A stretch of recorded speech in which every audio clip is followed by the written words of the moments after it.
So it all starts when this woman shows up at the Tungtun shelter, soaking wet, a little kid by her side, basically begging for a place to crash. The owner takes one look at them and goes, "Sorry, we're full." But Helen's been around long enough to know exactly what this greedy bastard actually means by that, so she pulls out a single silver coin and slides it over. And I swear this man's whole personality did a 180 on the spot. Suddenly there's plenty of room. He shows them to their room, says he'll go over the rules and fees tomorrow, and dips. The second they're alone, Helen turns to look at the boy, and just from the way her eyes land on him, you can tell this woman is carrying something absolutely devastating. The kid looks up at her with these big innocent eyes and asks where his mom and dad are, and Helen knows. She knows exactly what happened to them, and it's bad enough that she physically cannot get the words out. So she does what any exhausted, heartbroken adult does when a kid asks something they're nowhere near ready to answer. She lies, tells him he'll see them soon, that everything's okay, and to just go to sleep. The kid believes every word and is out cold within minutes, and then Helen starts coughing. Not a little throat tickle situation. We're talking blood. This woman has been running on absolute fumes this entire journey, held together by sheer willpower, and now that the kid is safe and asleep, her body finally lets go. She looks at him one last time, whispers her goodbye, and that's it. Gone.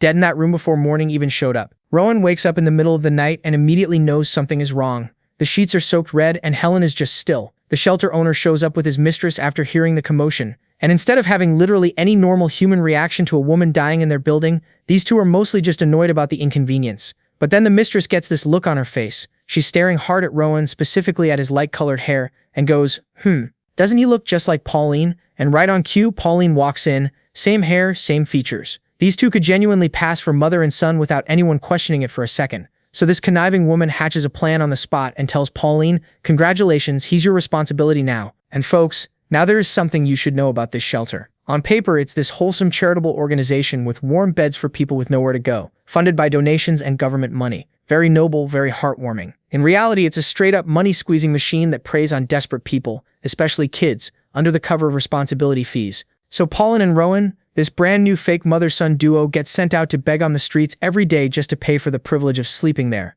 Pauline introduces herself and asks the boy his name. He says nothing. He's still mentally back in that room, still seeing those bloody sheets, still trying to process the fact that yet another person in his life has just vanished. Pauline takes one look at his face and gets it immediately. So she sits down next to him and just starts talking. She tells him she doesn't know everything he's been through, but the past is behind him now. What matters is what comes next. Stay positive, keep pushing, and happiness will find its way to him eventually. Then she holds out her hand. Rowan takes it without hesitating. He plays the role of her son. They work the streets together, and what started as pure survival slowly turned into something completely real. Pauline kept the bullies away, stood between him and every piece of ugliness the streets had to offer, and made sure that even on the absolute worst days, he never felt truly alone. 5 years fly by, just like that. Rowan's 8 now, and the two of them are sitting together one evening reflecting on everything, the long days, the grind, and how far they'd actually come. But Rowan had caught a rumor that morning that had been sitting heavy in his chest all day. He asks her about it, still smiling, trying to play it cool. She nods and tells him how a noble household offered her a real maid position, actual pay, an actual roof, and an actual future. Rowan tells her he's happy for her, that she's going to be amazing, and he means every single word. But even as he's saying it, his eyes are already snitching on him, and before he can do anything about it, the tears are just coming down. Because it was his parents first, then Helen, and now Pauline. Everyone he's ever loved has left, and even though this time it's for something genuinely good, his heart doesn't really know how to tell the difference between being left and just being left. Pauline sees all of it written across his face and pulls him in close. Then she tells him something he's going to carry for the rest of his life. Being alone isn't about who's physically standing next to you. You're only truly alone if your heart feels empty. But as long as you hold on to the people you love, keep their memory alive, and feel how much they cared about you, they never actually leave. So whenever the loneliness starts creeping in, she says, just close your eyes, put your hand over your heart, and listen. She'll be right there. Cut to hours later, Pauline's gone, and now our boy is standing alone deep in the woods at night, turning her words over in his head. So he does exactly what she told him. Eyes closed, hand over his heart, just listening. And then something insane happens. Mana starts swirling around him out of nowhere. His eyes are still shut, but suddenly he can see not just the trees and the dark, but everything. Like the whole world just went transparent all at once. And somewhere inside that vision, he feels them. His parents, Helen, Pauline, every single person he ever loved, burning bright and close, like they'd been living inside him the whole time, just waiting for him to finally look. So years roll by after Pauline leaves, and Rowan hasn't heard a single word from her. He tells himself she's probably just swamped, adjusting to noble household life. New job, new rules, new everything. He prays she's doing okay and leaves it at that. What else is he supposed to do? In the meantime, he's back to what he knows, begging. Solo now, just like every other kid at Tungtun. But Rowan, he's good at this. Uncomfortably good. The director noticed pretty early that this kid pulls in more coin than literally anyone else in the operation, so he gets bumped up to Zone 1 prime real estate, the best foot traffic and the shelter's version of a corner office. Better spot, better treatment, and that's where he meets Blake. Blake runs Zone 1, and the second he heard about Rowan's background, the dead parents, Helen, all of it, he took the kid under his wing. Warm, always showing up at the right moment, and with zero ulterior motive as far as Rowan can tell. Blake is also the guy who finally put a name to what Rowan had been seeing since that night in the woods. Those swirling clusters of light weren't him losing his mind, they were mana. Well, I'm certain that you guys already know what mana is, so I'm going to skip past the boring details. The scene shifts, and our boy, sitting at his usual spot, bucket in front of him, is doing his thing. Some passersby toss in coins, and he thanks them with this genuine warmth. Not the fake, performative beggar gratitude, but the real kind that actually makes people feel good about themselves. A group of ladies walks past and immediately cannot handle how adorable this child is. Coins absolutely rain into that bucket, but Rowan is only half present. The other half of his brain is quietly running experiments. He's been working on something, trying to see both the physical world and the mana flowing through it at the same time, like keeping two completely different lenses focused simultaneously. The kind of thing that gives you a headache just thinking about. But today something clicks. He manages it, both layers crystal clear at once. He lets himself have exactly one small smile about it, because it genuinely was hard. The downside hits immediately. The holding both views at once leaves him dizzy and drained. Baby steps. Blake swings by, clocks the absolutely overflowing bucket, and raises an eyebrow. Rowan deflects with the humble beggar routine. It's really everyone else's generosity, not me. Blake doesn't fully buy it, but appreciates the attitude. He drops a warning before leaving. Success breeds jealousy, so if anything feels off, anything at all, Rowan should come to him immediately. One last wave, and he's gone. Here's the thing though. Something has already felt off, and Rowan didn't say a single word about it. Yesterday he spotted two men in the crowd. Nothing remarkable about how they looked, but their mana, impossibly bright and clean, condensed to the same degree as Blake's, but somehow even more so. And they were watching him and then just vanished, not by walking away but by jumping clean over buildings, gone between one blink and the next. Rowan turns this over in his head. They didn't feel exactly threatening, but they definitely weren't random. He decides to keep both the sighting and his mana vision ability to himself for now. Information is basically the only leverage a homeless 8-year-old has. He's not giving it away for free. His bucket's full, so he packs up and heads back to base camp for a replacement. Routine walk. Should be nothing. Except halfway down the street, he sees them again. Not just two this time, several of them spread out, positioned in the shadows, and this time they're not hanging back, they're moving with him, closing distance, one behind him, one flanking his side, coordinated enough to make it crystal clear. This is not a coincidence. Rowan is 8 years old, completely alone, and being tailed by multiple highly capable mana users down a city street. His pulse kicks into overdrive, thoughts start fragmenting. All he has to do is make it to base camp. Just get there. The entrance is close. He just has to. And then he hears a familiar voice. Blake comes flying in. This man is moving at speeds that have no business being legal. Covering ground like physics is more of a loose suggestion to him. He scoops Rowan up without breaking stride, launches off the ground, and suddenly they're on a rooftop. Then the next one, then the next. The men below are keeping up because of course they are. So Blake cranks it up another gear and shouts at Rowan over the wind to hold on tight and critically not drop a single coin, because they need to eat tonight. Rowan doesn't respond. Blake glances down, expecting a completely terrified kid. Instead, Rowan has this totally vacant 1,000-yard stare going. Blake figures he's gone catatonic from fear, gets them back to the shelter, sets him down and talks him through it. You're safe, it's okay, go inside. Rowan walks inside. Blake watches, mildly confused, but Rowan wasn't frozen from fear at all. His brain had just detonated. The entire chase being thrown through the air, watching Blake move at full power had handed him something absolutely priceless. For the first time ever, he could see exactly how mana flows through a human body during movement. Not theoretically, visually. He watched it happen in real time, how condensed mana surges into the legs before a jump, how it floods the arms when strength is needed, and how many precise bursts it actually takes to clear a rooftop gap. He counted them, he cataloged every single one. So now, alone and safe inside, he decides to test whether he actually understood what he saw. He breathes in, draws the mana from the air, begins circulating it through his body, feeling where it flows naturally and where it pushes back. Then he starts to condense it, pulling it tight, getting it ready. And folks, this little boy wasn't supposed to try any of this yet, but this is how you know he's the real deal. So now that our boy got the basis down, it only makes sense that he's dying to try it out, but before he could do anything, all the other beggar kids started trickling back to the shelter, completely clueless about why they got called in. Then Rowan Sr. shows up and basically tells everyone to chill, nothing serious, just some zone leaders doing an inspection. Go wait in your rooms and stay quiet. But there's one exception, Rowan. Him specifically, they tell to pack his bags because he's getting relocated. So the quiet little dude follows his senior through the shelter, walking a few steps behind like he always does, when suddenly his senior stops to have a private conversation with this big guy. Rowan's too far away to hear anything, But then he gets this idea, what if he pushed his mana into his ears? So he tries it, and boom, it actually works. Crystal clear audio from across the room, like he just put in AirPods. Turns out they're talking about him. Apparently he's getting moved out of the dorms and into the main building. Even his own senior has no idea why, but his best guess is that the director just likes the kid. And honestly, can you blame him? Dude's apparently pretty good looking for a shelter boy. Plus, after everything that went down in Zone 1, with those sketchy guys tailing him, it makes sense to keep him somewhere safer. His senior thinks those men might have been from something called the Union. We don't know what that is yet, but the way they said it, it's clearly a big deal. Robert connects the dots immediately. Those were the guys following him earlier today. Then the big guy waves Rowan over, and they head deeper into the main building until they reach this woman named Amy standing at the front counter. The big guy basically goes, "This is your person now, say hi," and then dips. Cue the awkward silence. Amy breaks it by asking how old he is. Rowan says 10, then he also just casually drops that he can't read or write and never had the chance to learn. Amy's not even surprised, she just goes, "Yeah, figured you're from the dorms."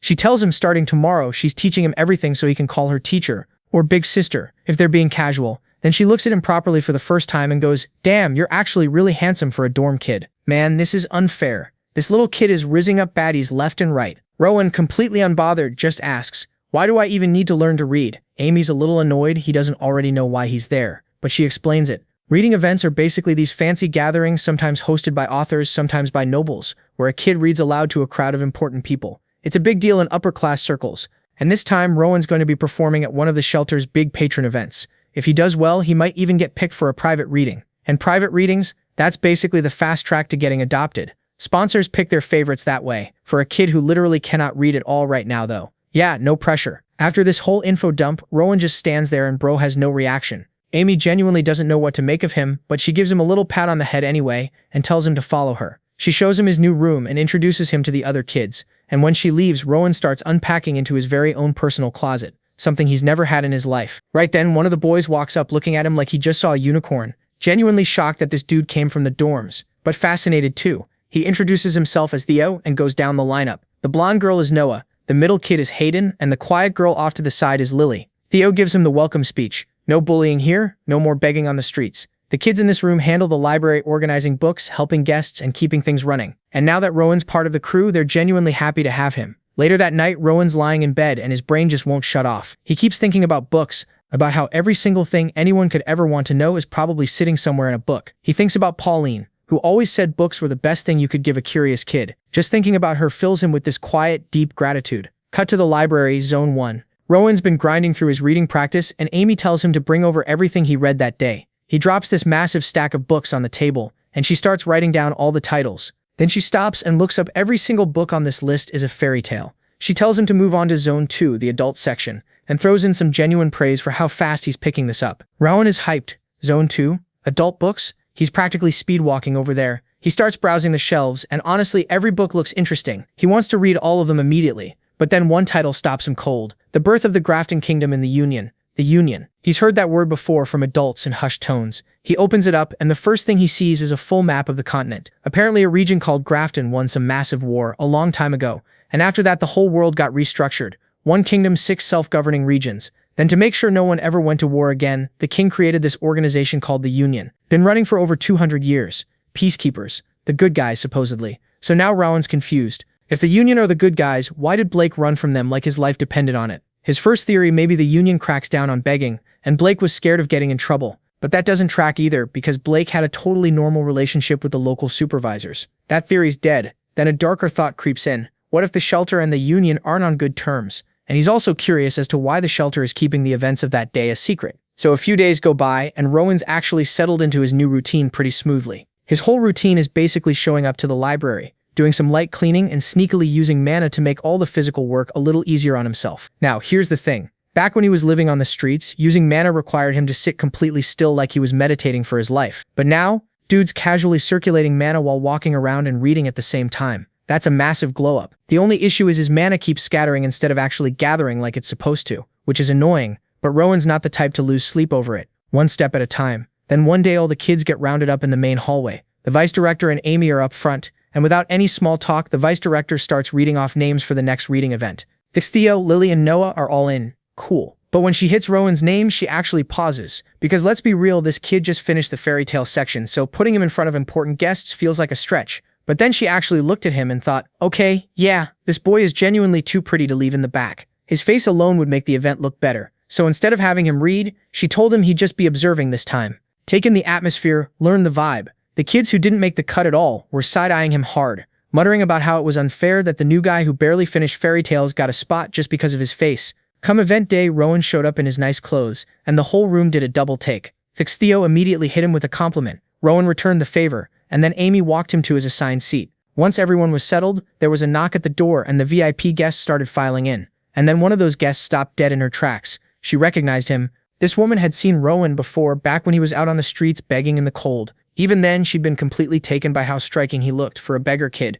Rowan recognized her too and wasted no time thanking her for the money she'd given him back then. Her name was Caroline, and she was already his #1 fan before she even walked through the door. She immediately started gushing to the vice director, going on about how she'd spotted this beautiful boy at an intersection last winter, and now here he was, somehow looking even better than before. And when the vice director casually mentioned that Rowan had also just learned to read, Caroline lost it. She demanded he read something today, right now. The vice director tried to explain that he was only there to observe. Caroline was visibly disappointed, but seeing how hyped the guests were getting, the vice director caved and told Rowan to read the last chapter. What happened next, nobody was really prepared for. The second Rowan opened his mouth, the whole room went quiet. His voice had this rhythm to it, smooth, warm, almost hypnotic. The women in the audience were done for. Eyes getting watery, lips being bitten, hearts beating a little faster than normal. By the time he finished the passage, the room basically erupted with compliments. Every sweet word you could think of, these women were throwing at him. And Rowan? He stayed humble, redirected all the credit to the vice director and said none of it would have been possible without her,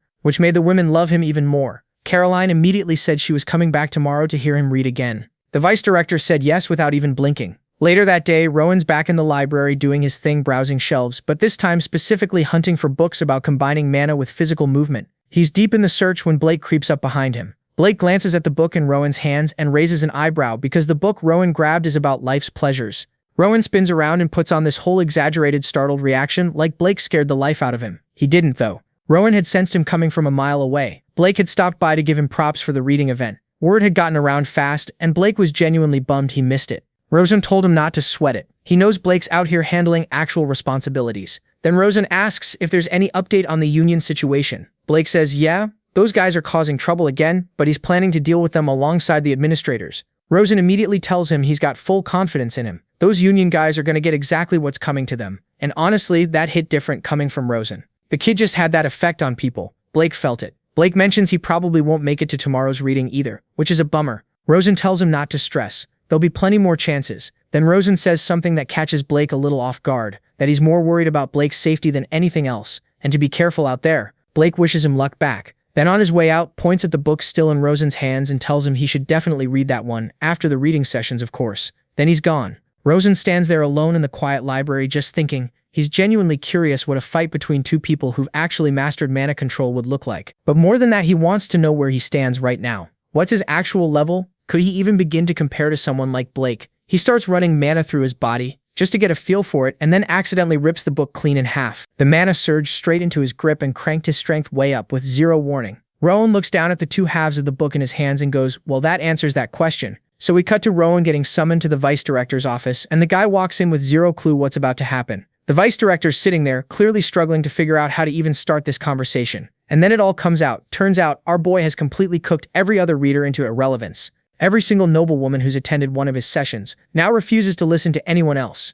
Like, these women have been hounding the vice director so hard she's literally growing stressed gray hairs in real time. So now she's in the incredibly awkward position of having to sit across from a kid and basically beg him to carry her entire business on his back. Rowan doesn't even flinch, doesn't negotiate, doesn't ask for anything, just looks at her and goes, sure, I'll do it. But then comes the twist. The vice director walks out and makes the big special reader announcement, and everyone's already mentally filling in Rowan's name. She calls Theo instead. The whole room does a hard freeze. Theo himself starts stuttering because he genuinely cannot process that he got picked. The vice director congratulates him and sends him off. And even Theo, sweet, humble Theo, pulls Rowan aside before he leaves and goes, bro, your reading is on a completely different level. You're going somewhere incredible, which is genuinely wholesome, but also kind of just confirms that everybody in the building knows exactly what's happening here. Rowan watches him walk off and feels this little pang in his chest. Not jealousy, more like he's going to miss the guy. But that feeling gets about 30 seconds of airtime before Rowan's right back in the reading room, absolutely demolishing these noble women with his voice again. And speaking of shifts, the vice director pulls him aside again to break the news that he's now on double duty. Morning and afternoon sessions.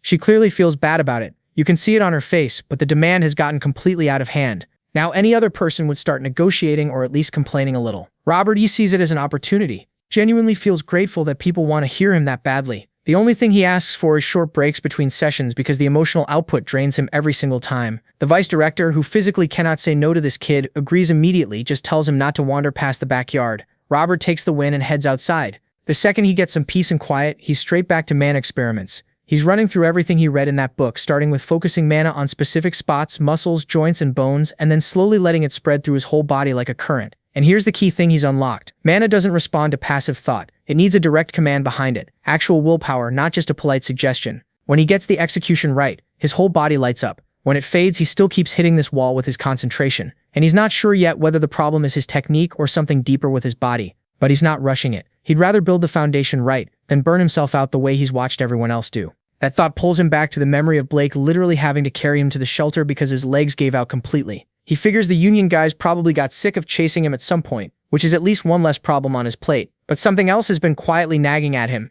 He's noticed that even people who are actually skilled with mana can drain themselves completely if they push too hard, which gets his brain going. What if there's a way to tap into stored mana, or better yet, pull from the ambient mana already floating around in the environment and use it like it's your own? And then it hits him. He's already kind of been doing this. When he channels mana into his voice and projects it outward, that's essentially the same mechanic. If he can figure out how to shape external mana the same way he shapes his own, the ceiling on what he can do is basically gone. He keeps poking at the theory out in the garden, and then lightbulb moment, a single leaf lifts off the ground and just hovers in the air, just floating there, suspended, doing absolutely nothing, and somehow being the most incredible thing Rowan's ever seen. Our boy just invented something. Cut to the next special reader announcement. This time, it's Lily. Everyone applauds. The vice director does her usual send-off, a standard routine. Except Lily isn't moving. She's standing there completely flustered, staring at Rowan, visibly trying to summon the courage to say literally anything. She starts stuttering, and it becomes very, very obvious this girl is about to confess. But before she can get a single coherent word out,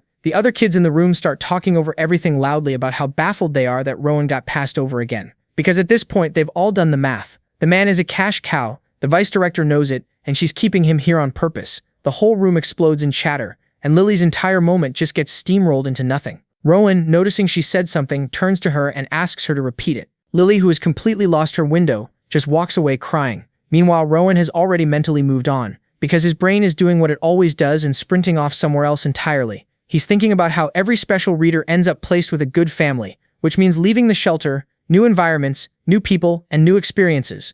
And more than anything, more exposure to the world, more chances to learn, more data on mana storage. The curiosity is genuinely eating at him now. The next day, at break time, he's back in the garden doing the leaf levitation again, and it's noticeably easier this time. Practice is working. Then completely out of nowhere, he picks up on a purple mana trail nearby and spots a man trying to slip onto the shelter grounds. Robert recognizes him. It's the big guy who first brought him to the main building way back when, and then the big guy just drops. His mana flickers out like a candle. Another man rushes over immediately, and the two of them start talking in urgent, hushed voices. Robert catches just enough to make out one word, Union. Before he can even begin to process what he just witnessed, someone quietly tells him to go back inside, act completely normal, and pretend he saw nothing. Robert walks back in, still half frozen, running through what just happened and coming up with absolutely no answers. Then things get stranger. The afternoon reading session gets canceled, and all the kids are told to go straight to their rooms. Everyone is confused, wondering what the hell is going on, before anyone could figure out anything. Amy came to find our boy and told him to pack his stuff because he's the special reader today. So we cut back to Rowan getting ready,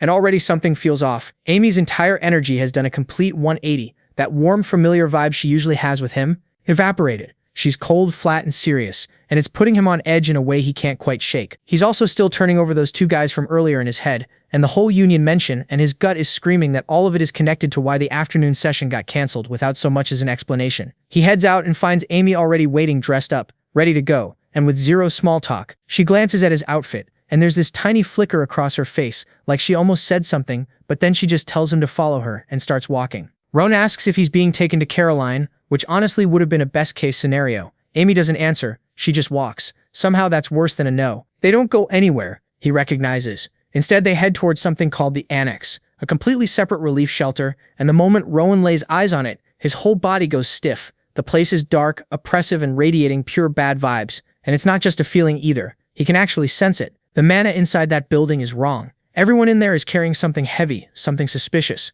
The big guy escorts him in like time is a concern, and Rowan steals one last look at Amy's face before they step through the door, and he immediately senses that something is off. And yep, this place is sus as hell. Like no windows, darker than expected, and Rowan makes a quiet decision right then and there. He is not dropping his guard for a single second, and immediately uses his mana sense. Then he hears the vice director's voice somewhere deeper in the building. They walk him into this hall that looks less like a room and more like a ritual altar, and before he can even get a read on the situation, he's told to sit down and read. Rowan clocks the specific book they want him on, and then his eyes drift to the massive pit in the center of the room, this deep dark hole that descends way further down than it has any business doing. He stares at it, and then it hits him. That's not just a pit. That thing is absolutely loaded with mana, more than he's ever felt concentrated in one place. Dark mana. He starts reading anyway. Poetic, atmospheric, the kind of passage that perfectly matches the suffocating energy of the room. And as the words leave his mouth, he can feel it. The dark mana in the pit is responding, gathering, and pulling toward him. The emotion slams into him like a wave, uncontrollable, and his whole reading style shifts darker, without him even trying.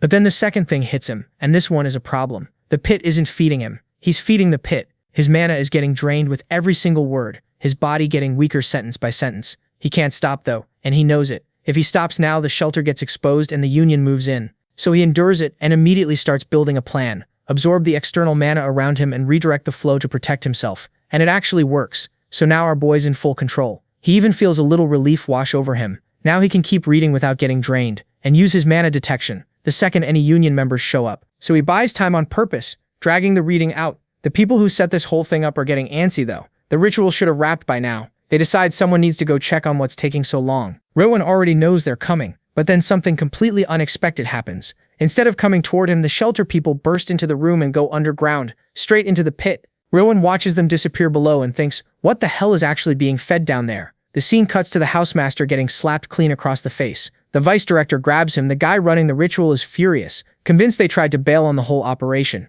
Meanwhile, our boy drops down the pit, and his entire world cracks open right there. Real people were sacrificed for this ritual. He's still trying to process that horror, when he spots a familiar face among them. Pauline, and then the angry guy from before clocks Rowan standing there. At the same time, Blake comes storming in demanding answers. Why are the director and vice director dead? This bastard replies that he killed them because they tried to run. That's when they found a strange fruit on the tree. Rama was brought here to create one more fruit, but the process failed and nobody knows why. Blake looks frustrated, processing all of it, and then pulls his sword out of Pauline's body. Meanwhile, our boy was standing there completely still, like a statue, because now he remembers. He'd asked Blake once why he never carried a sword. Blake told him his weapon was being used somewhere else, and it is now that this bastard realized what went down and bro lost it like he went full-on mob psycho, 100% absolute rage. So now that our boy has lost it, he makes the first right decision so far and absolutely murders the guy standing next to him, and then he starts walking toward Blake, and this idiot finally realizes that he's miscalculated, because this 10-year-old is radiating this terrifying dark aura that makes absolutely no sense for someone his age.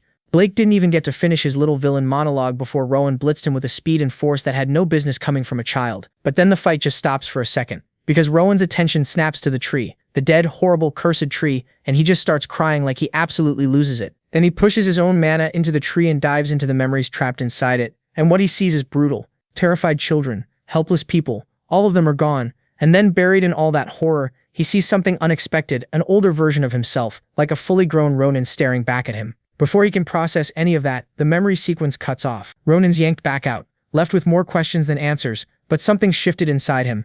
It feels like he reconnected with a woman he thought he'd lost forever. And riding along with that feeling is Pauline's voice. He remembered what she had told him about how he's only truly alone when his heart is empty. That as long as he holds on to the people he loved, they never really leave. That love isn't something you can see, it's something you feel. And even though the memories themselves might fade, the love stays. It lives in his heart permanently. And then, just like that, he's back. Blake has a sword pressed to his throat. This smug bastard tells Rowan he was kind enough to wait while the boy had his little emotional moment, and that he always knew Rowan was sharp. His subordinates messed up the original plan, sure, but now he's curious, so he gives the kid a choice. Come with him, or die quietly, right here, right now. Rowan, who's already planned in his head that this bastard is dying, asks where they'd be going. Blake explains there's another farm, another tree. Rowan would tend to it. Blake would manage him and officially welcome to the Lutell. Now, if you're wondering what the Lutell is, it's basically a cult run by some fanatic who thinks dark magic is the key to changing the world. Blake is just an errand boy for this guy, a loyal little servant. That's when Rowan asks the question in the coldest possible tone, his eyes completely empty, whether Blake was the one who built the tree. Blake says no, he doesn't have that kind of power. That's high priest work. He just observes, Anyway, Blake's done talking. He wants an answer. Like, bro, did you really need to ask that? You killed the woman who was basically his mom, so obviously Rowan hit him with a hard no. And this bastard doesn't waste a single second and goes straight for the kill. And I want you to really sit with this for a second. This is the same man who treated Rowan like a little brother. I personally expected at least a moment of hesitation, but no. He genuinely tried to kill this child without blinking, except Rowan catches the blade with 2 fingers, using external mana control so precise it makes Blake's brain short-circuit. Then Rowan quietly asks if Blake was the one who killed Pauline. Blake, still somehow being arrogant about this, asks if Rowan wants revenge. Rowan snaps the sword in half and tells him he won't live to see tomorrow. And look, that line is cold on its own. But it hits different when you remember. This is a grieving 10-year-old who just lost the closest thing he had to a mother. Then our boy hits him with a magical sucker punch, and now this bastard is on the ground. Then, without another word, Rowan cuts him in 2. Now that he's finally done, his senses tingle as he picks up a group incoming.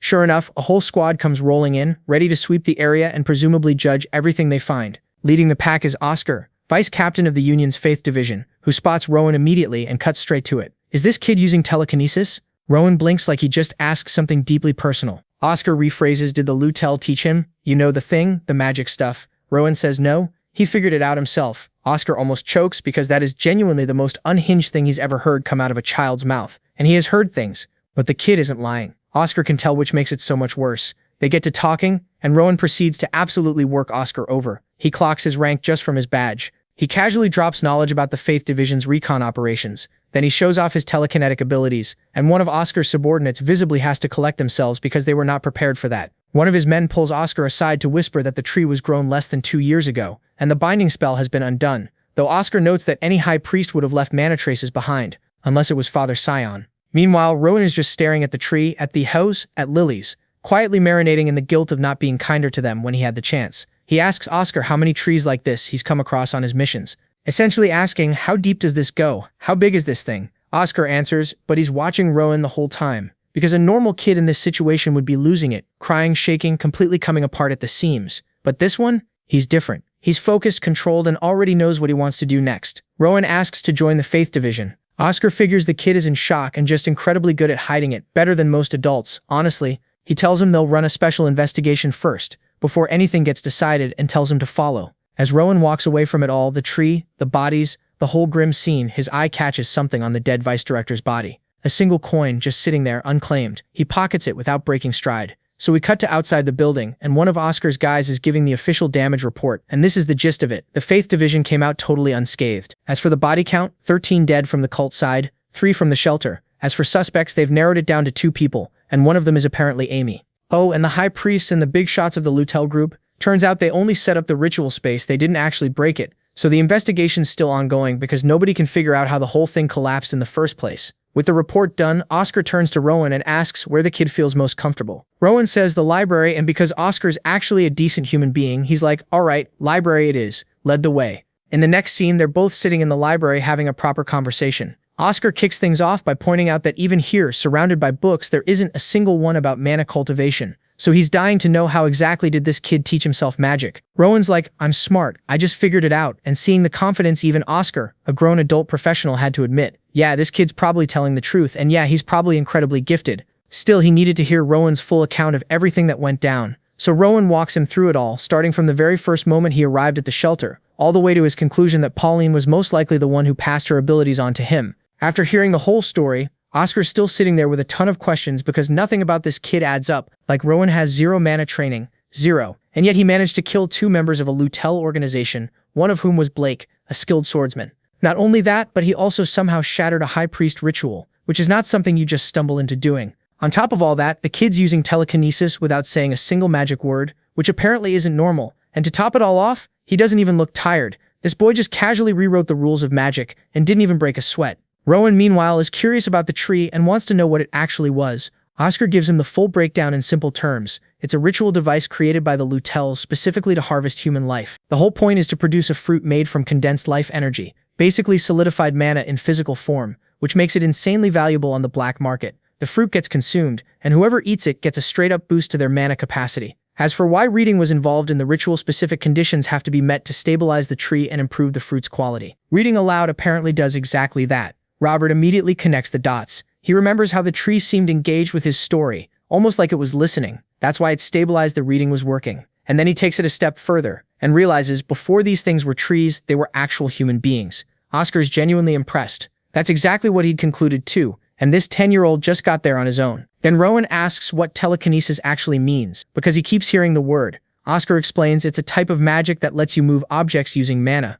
Rowan demonstrates it right there, and it finally clicks for him. He's been using magic this whole time without even knowing it. Dude had no idea. Oscar notes that while it's still at a beginner level, the fact that a kid his age is pulling this off at all is remarkable. Now Oscar remembers something. Rowan mentioned wanting to join the Faith Division, and after everything the boy just went through being betrayed by the people who were supposed to protect him, Oscar genuinely wants to understand why. The Faith Division and the Union are the same organization, just different names, so it's not a small commitment. Robert's honest about it. He doesn't fully trust the Faith Division yet, but his gut tells him Oscar's a good person. He can feel it in his mana. Oscar's a little thrown off hearing a 10-year-old describe him as pure, and he tells the kid that trusting people based on vibes alone could seriously get him killed someday. Robert pushes back saying he's good at reading people, but Oscar shuts it down gently. It's not that simple. Getting a child involved in their operations isn't something he can just greenlight. Robert starts to wonder if he's too weak, too inexperienced. But Oscar stops him and tells him to listen carefully in life. Raw talent isn't everything. His tone goes serious, and Robert's mood drops immediately. Sulking mode activated. Oscar clarifies nothing is wrong with Rowan.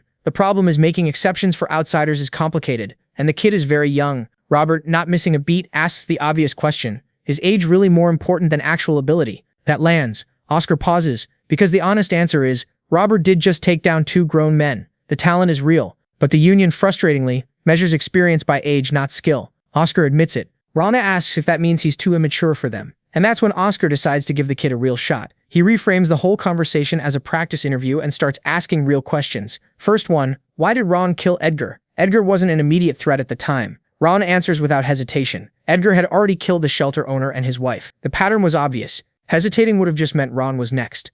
Oscar acknowledges that point but pushes further. The boy still killed 2 people. Emotions could have clouded his judgment. Ron agrees that yeah, his emotions were part of it, and he's not ashamed of that. But he also argues that emotions don't always screw with your thinking. Sometimes they make things clearer. In his judgment, the men in front of him had taken multiple innocent lives. There was nothing to redeem, no reason to spare them. And if he had the power to deliver justice in that moment, that's exactly what he did. Oscar asks the big one, did Ron have the right to kill them? Ron says it was the fairest outcome given everything. He had the power and he used it, but he's not hiding from it either. He knows he killed someone. He's not making excuses, just owning it. Oscar pushes one more time. Was it really necessary? And Rowan, without thinking for a second, said, yep, it was absolutely necessary. There are people whose entire job is carrying out executions. Then he looks Oscar dead in the eyes and says, that's what the Union does too. And for a second, Oscar just stares at him, because the kid's right. He takes a moment to explain what the Union truly stands for. Yes, they carry out justice, but at their core, their goal is a world full of happiness and laughter, a world that's safe, peaceful, and stable for every generation that comes after. It's an impossible ideal. They know they'll never fully reach it, but it's the goal they chase regardless. That's the Union's real purpose. And the fact that Rowan at 10 years old somehow already gets that, Oscar's impressed. Genuinely, he tells Rowan about an organization called the Grave, a powerful, shadowy group threatening the entire kingdom. The cult they just dealt with is just one branch of it. The Union's first division has been working to dismantle the Grave piece by piece, and Oscar believes that with Rowan's help, they might actually be able to finish the job. Rowan's confused about where he fits in, so Oscar lays it out plainly. Rowan comes to the Union, proves himself, and earns his spot. Simple as that. Until then, Oscar just wants the kid to live up to his own potential. Meeting over outside, Oscar addresses his team. He announces that the Tungtun Shelter's involvement in aiding the Grave has been confirmed and dealt with. The Union succeeded. The darkness in this area has been eliminated. The shelter will return to normal operations. Then he gives the signal, and the division starts to move out. Before he goes, Oscar calls over this 10-on-10 elf baddie Sienna. She walks in, and our boy is immediately surprised because she's radiating waves of blue mana like she's practically glowing. Oscar fills her in and tells her to get Rowan to the Union safely. Man, what mad luck this guy has makes grown men want to sell their soul, their grandmother, and their neighbor's cat just to swap places with a 10-year-old. Sienna introduces herself. Pillar of faith, 2-week journey, pack anything important, all business, tone sharp and practiced. Rowan has nothing to pack. She raises an eyebrow, gives him one last chance, then opens it up for questions like she's daring him to waste her time. Rowan immediately asks about her race. Dark elf? Then because he has absolutely no filter, he blurts out that he expected dark elves to have a much darker aura because hers is bright. Radiant even. Sienna looks at him the way you look at something you can't quite categorize. She tells him it's probably his bloodline affecting his perception, and leaves it firmly at that. Oscar says his goodbyes, and in true Rowden fashion, the kid turns to the rest of the team and sincerely tells them to stay safe. The whole team goes quiet like it's not the sort of things these guys are used to. The scene shifts and Rowan and Sienna are setting up camp in the middle of nowhere. Then Sienna pulls out this little handcrafted sheath she's been working on in the background and hands it over to our boy. Rowan gets so emotional he immediately goes into full respectful mode, addressing her like she's actual royalty or something. Sienna's like, yeah, no, cut that out. But calling her big sister felt weird too, so after thinking for a second, Rowan just settles on Sienna since they're going to be working together anyway. It's such an awkward, wholesome solution that Sienna has to literally turn around to hide how much it got to her. A dark elf assassin getting flustered by a kid? Then Rowan starts messing around with his telekinesis, making his broken blade spin in the air, and Sienna's just watching like, what the hell even is this power? Rowan mentions the vice captain called it telekinetic magic, and Sienna's like, yeah, sure, the closest thing we've got, but honestly that word doesn't really do it justice. Rowan's confused, so she breaks it down. His magic is legitimately one of a kind. Most mages need to chant spells, draw magic circles, and do the whole song and dance just to touch mana. This kid, he just does it. No instructions, no training wheels, nothing. She tells him that kind of raw mana control is something only the ancient elves had, the OG elves from before the race split into dark elves, high elves, and all that. Then she looks him dead in the eyes and tells him just from his eye color alone she knows his parents were absolutely not normal people. That one hits different. Rowan goes quiet, thinking about them. The next day they show up to the Union, and bro, this place is not what Rowan expected. It's basically an entire city. Sienna's giving him the grand tour, explaining there's a residential district and a commercial district, but the real flex isn't the buildings, it's the people. Every single race on the continent comes here. The strongest warriors and mages in the world have literally set up shop here specifically to protect regular people from psychos like the Grave. That's why they call it the sword and book of the continent. It's got the muscle and the brains. Rowan's absorbing all of this like a sponge, eyes wide, mentally filing everything away. Then they get intercepted. This dude named Lazarus, director of the Union's management department, shows up and immediately locks onto Rowan, and immediately he pulls him aside for a private chat, and they end up in this room that is aggressively bright, almost suspiciously so. Rowan mentally flags that immediately because this kid notices everything. Now Rowan already knows this place is where all the heavy hitters gather, but what really tips him off about Lazarus is his aura. It's not flashy or intimidating, it's perfectly controlled. Not a single drop wasted, and somehow that's way more impressive than any big showy display. Rowan starts quietly calculating just how strong this guy actually is.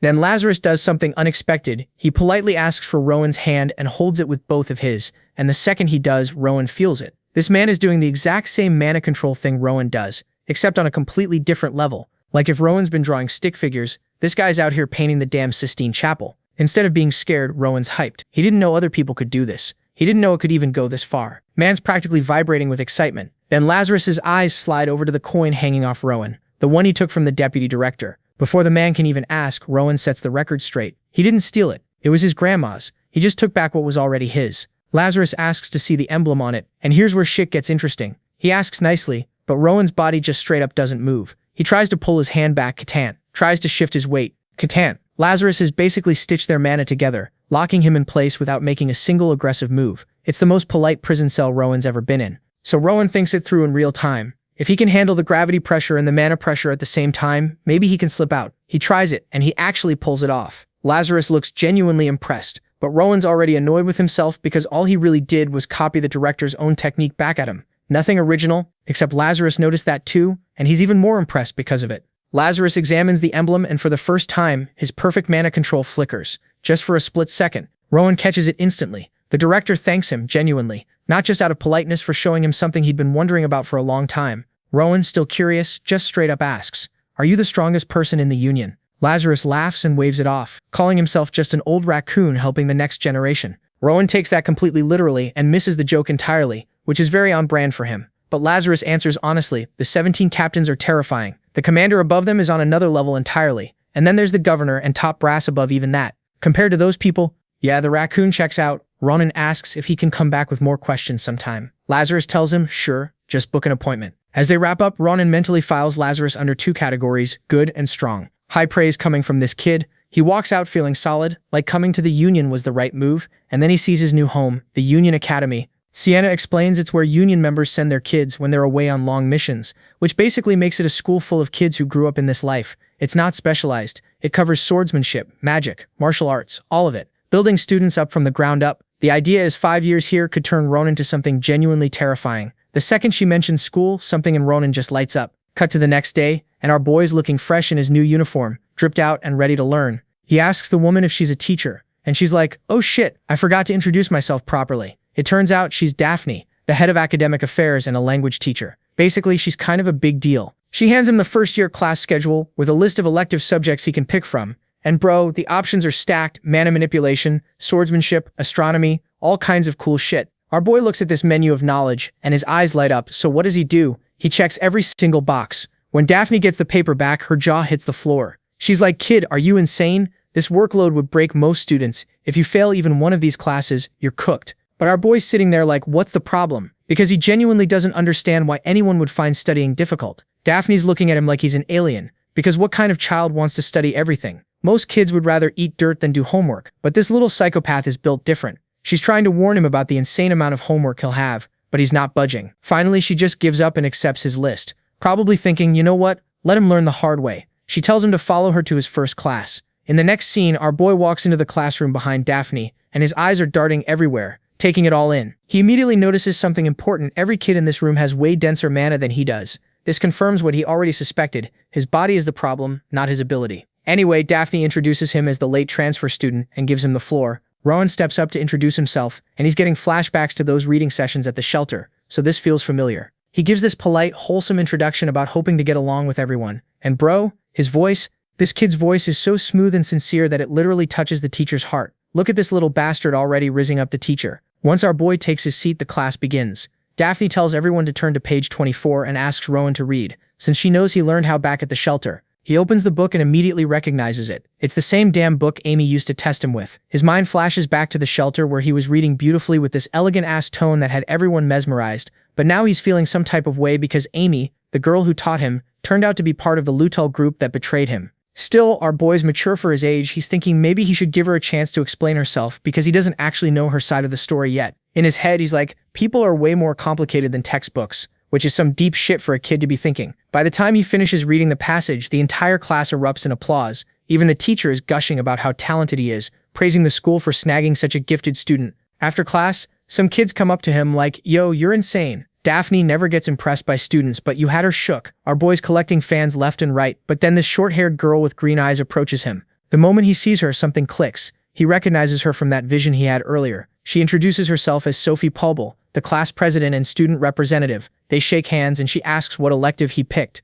He mentions swordsmanship, and she notices he only has a tiny dagger on him. So she's like, oh, are you trying to join the union? Rowan's confused because he literally just wanted to study everything. He wasn't thinking about the union at all. But now he's curious, so he asks if you need swordsmanship to join. Sophie gives him this weird look like, bro, are you serious right now? Which makes him wonder if he just said something dumb. In the next scene, all the students show up at the training grounds where the instructor is waiting. Suddenly, everyone just bolts toward the instructor, and our boy's standing there like, what the hell? They yell back at him, we're going ahead. But that's not even the wild part. The wild part is that they're all using mana to boost their speed. Rowan's eyes light up because now he gets it. Oh, we're doing this? But he activates his own mana and zooms past every single student despite starting way behind them. Even Sophie is watching this shit unfold like, this kid is not normal. She can tell his speed is unnatural because he's making it look too easy. Meanwhile, our boy doesn't care about the race or winning it. He's having the time of his life, laughing and challenging everyone to catch him. All this commotion caught the instructor's eyes. He turns around and sees this tiny kid is flying across the training ground, and he's thinking, I need to keep an eye on this one. A few moments later, the race ends. Everyone's gasping for air, cursing whoever thought this was a good idea. Meanwhile, our boy's chilling. They all gather for assembly, and Rowan's just happy he found people who can use mana like him. Meanwhile, Sophie's having an existential crisis, thinking, is this kid even human? The way he accelerated, the way he lapped everyone, and the fact that he's not even tired? She's convinced he might be a demon. Rowan notices her staring and cheerfully asks, did you enjoy the race? Sophie's internally screaming, like, this little demon just dunked on all of us and has the audacity to ask if we had fun. After everyone catches their breath, the instructor finally introduces himself as Diego Sanchez, a swordsmanship master and their teacher for this class. Our boy's hyped as hell to learn from this guy. Diego tells everyone to grab a wooden sword, and you can see the pain on these kids' faces because they're still exhausted from that death race earlier. But here's the thing, Rowan's just standing there frozen. Diego's like, kid, move your ass. But our boy's hesitating, looking at that wooden sword like it's about to bite him. He's having PTSD flashbacks of Blake, and Diego immediately picks up on it. The instructor can see the fear in his eyes, so he drops some wisdom on him. Look, a sword can be dangerous, sure, but at the end of the day, it's just a tool. The sword doesn't have intentions. It reveals the character of the person holding it. That's why you need to face this fear, and damn, that actually hit different for our boy. He has this realization moment, like, wait, if Blake had beaten my ass with a staff instead, would I be scared of staffs right now? He figures out that swords aren't the problem, the person wielding them is, so he walks up and grabs the blade, thinking to himself that he doesn't need to become some legendary swordmaster, but he also shouldn't be running away from this shit. Diego watches him pick up the sword and immediately notices two things. The kid has natural talent in how he holds it, but he's lacking in willpower. The instructor announces they're doing sparring matches in pairs, and any fighting method is cool as long as you beat your opponent. Then Diego drops the bomb. Rowan's paired up with Sophie. Both of them are like, wait, what? And the other kids are already placing bets, saying Sophie's going to destroy him because she comes from a prestigious sword family and has actual training. The teacher gives them the signal to get ready, and the match begins. Sophie takes this wide stance with her sword, looking all professional and shit, eyeing our boy down like a hawk. Rowan's standing there thinking, huh, so this is what real swordsmanship looks like. He's actually impressed by how she controls her weapon. It feels completely different from the terrifying experience he had with Blake. He's adjusting his own blade, wondering what good swordsmanship even means, when he naturally falls into his own stance. The second he does this, both Diego's and Sophie's eyes go wide. This kid just pulled off a perfect neutral stance on his first try. Like it's nothing. It's the kind of thing that should be impossible for a beginner. But here we are. Sophie's shook, but she's not about to lose, because her family's pride is on the line. She charges in with her first attack, fully committed. Rowan dodges, Sophie swings again. He dodges, she aims for his chest. He's already moving out of the way. She tries a different angle. Nope. He saw that coming too. She's getting increasingly frustrated because this boy is reading her like an open book, dodging and blocking every single move she makes. It's like he can see the future or some shit. Eventually, Sophie's being pushed backward, completely on the defensive, and she's mentally breaking down because her cautious opponent has predicted her every move. Finally, she admits defeat and asks for a rematch. Our boy smiles and agrees. After everything's done, they end up talking for a while, and Sophie's genuinely impressed by his natural talent. Turns out they fought 4 times total, and they split it 2-2. Sophie's actually excited now, thinking she finally found someone worth sparring with regularly. The other students are hyped because the next class is magic, which means they can finally sit down and rest. But Rowan's confused, asking, isn't this supposed to be one of the most important classes for joining the union? Everyone just stares at him like he grew a second head. One kid's like, bro, our teacher is so far above our level that it's basically impossible to learn anything from him. Rowan's like, I mean, learning magic is hard, but how bad can the teacher be? At this point, the other students are realizing this kid knows nothing about common knowledge. They explain that the guy teaching them basic magic is a former commander and the magic dean of the academy, the legendary Professor Arthur himself. Cut to a few moments later, and magic class is now in session. Professor Arthur walks in, and Sophie starts whispering to Rowan about how this guy used to be a legendary commander back in the day. Basically the Chuck Norris of magic. Our boy's analyzing the professor's mana and realizes it's even denser than the director's. At this point, Rowan's wondering, who the hell is the strongest person in the union? And more importantly, can I challenge them to an arm wrestling match? Arthur notices the new kid and introduces himself as the basic magic teacher, but he's also quick to add that most students find his class annoying as hell. But Rowan's sitting there with stars in his eyes because he genuinely wants to become a mage and join the union. This makes the old professor's day. He's praising our boy's spirit, but also told him, you know, pursuing magic means you're basically abandoning the path of swordsmanship, right? And that's when it clicks for Rowan. That's why his classmates gave him weird looks earlier. So he asks why that's the case, and Arthur tells Sophie to explain. She breaks it down. To master magic, you need to learn an insane amount of knowledge, and that shit takes a massive toll on your body and mind. Even if you're gifted, you won't be recognized as a real mage without at least 10 years of training. Arthur confirms this and adds that it's already hard enough to become a union member after graduation. But here's the kicker. Being a first-class mage isn't even good enough to become an active member. You need to reach at least second class. After hearing all this, our boy's a little disappointed, but then he goes, all right, bet I'll reach third class before I graduate. Everyone's jaws drop because this kid clearly has no idea what the fuck third-class magic even means yet. Arthur's trying not to laugh as he writes on the board, explaining that swordsmanship is the union's main focus, while magic is for pursuing knowledge and wisdom. Then he draws this super complex formula for creating a basic fire arrow spell. But something's off about it, and our boy notices immediately, because he's seen this exact formula before back at the ritual pit. Arthur's impressed, explaining that most students wouldn't catch the error because it looks so complicated. He mentions that while a fire arrow is considered basic, the more advanced spells are exponentially harder. Then he demonstrates the spell, creating this beautiful fire arrow in front of everyone. But Rowan notices something strange. The arrow looks unstable, like it's about to fizzle out any second. Kind of like my motivation on a Sunday evening. Arthur explains that magic formulas need to be perfect. Even one tiny mistake after using all that mana can destroy the entire spell. Then he carefully adds one final component to the formula, and boom,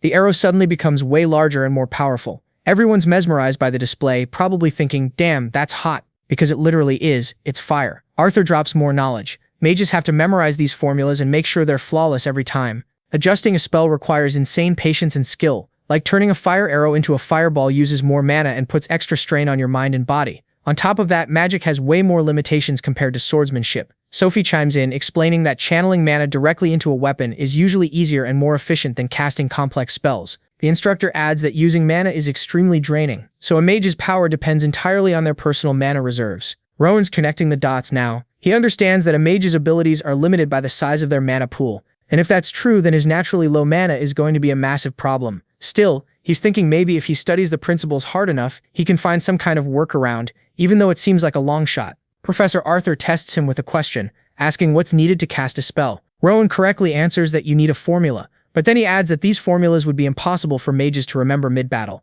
That's why they developed magic circles, which represent the formula's principles. Suddenly, Rowan has another epiphany. Those tattoos he saw on the shelter director's arm were actually a magic circle, and not a midlife crisis with some questionable ink choices. Arthur confirms that some mages engrave these circles on their bodies to cast spells faster. The magic circle is basically a symbol if the formula is the equation. The magic circle is its symbolic representation. Then Rowan hits them with another question. Is chanting just the verbal conversion of the formula? Arthur's startled because holy shit, this kid just figured that out on his first day. Meanwhile, some students have been here for 3 years and still can't figure out which end of the wand to point at things. Rowan explains his reasoning. The formula on the board is like a blueprint for creating a fireball. If the magic circle is a symbol, then chanting must be the linguistic conversion of the same spell. The professor's smiling with pride now, because this is a concept that many mages spend years studying. Arthur confirms that chanting is about saying the right words and infusing mana into each one to create an incantation. To demonstrate, he casts a powerful fireball using only his voice. He also mentions that speed, tone, and emotional state all affect the spell,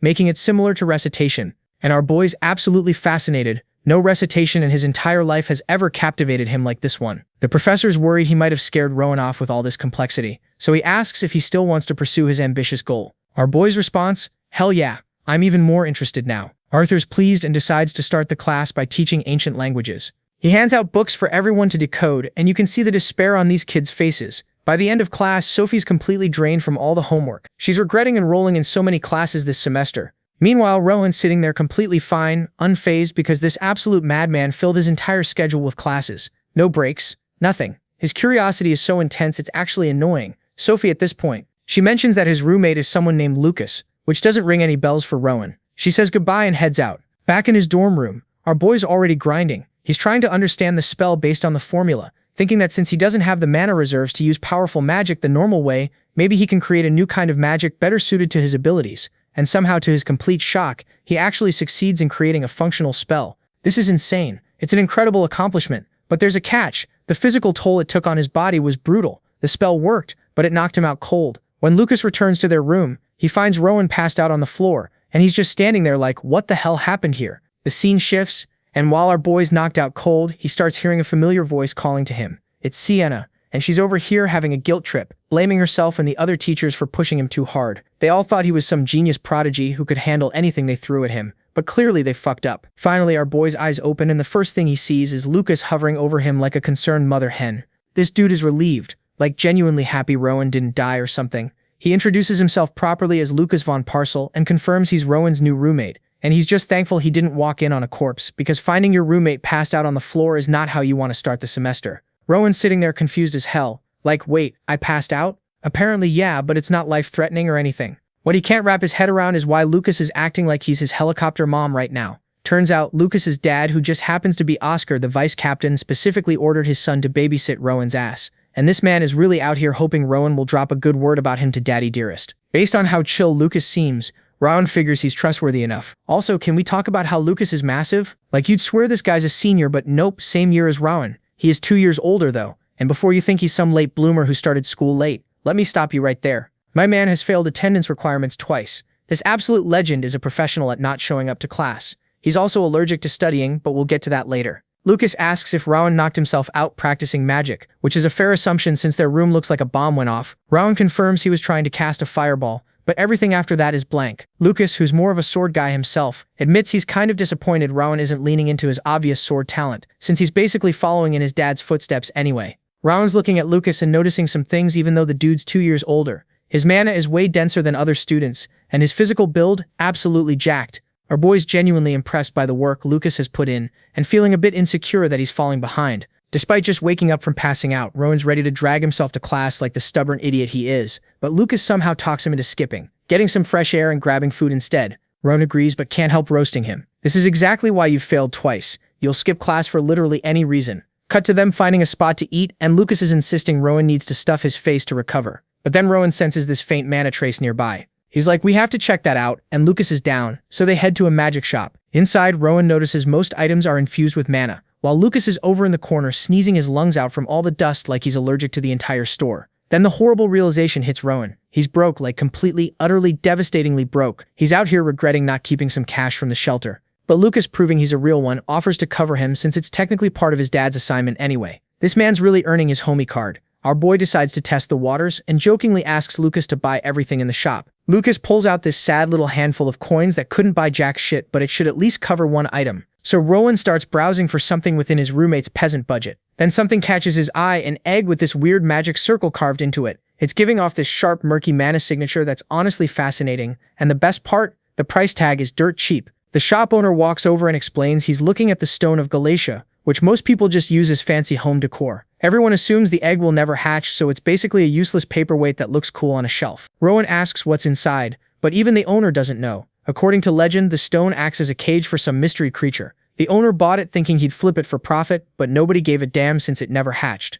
Rowan's curious if breaking the seal would do anything, but the owner tells him not to get his hopes up. You'd need some extremely unique spell to crack it open. But our boy's hooked. He can tell this magic circle is expert level shit, at least a dozen times more complex than a basic fireball spell. He asks Lucas for his opinion, and Lucas just shrugs like, it's cooler than some boring book, plus you could bash someone's head in with it if needed. Solid logic. Rowan decides to buy the stone and walks out happy as hell with his mysterious magical egg. It's already evening, but Lucas wants to end their hooky day on a high note. He suggests they visit the most impressive place in the entire Union, the clock tower. That's the definition of built different. And finally, there's the governor, the highest authority on the whole continent, with a rank equivalent to a king. Standing there staring at the clock tower from a distance, Rowan's reflecting on the long-ass journey ahead to reach the level of these legendary figures. But you can see it in his eyes. He's determined as hell to stand alongside them one day. Rowan and Lucas stayed at arguably the most impressive spot in the entire Union, until the sun dipped and night took over. Our boy's absolutely mesmerized by this watchtower and its insane height. You can literally see this thing from almost anywhere in the Union, even from the academy.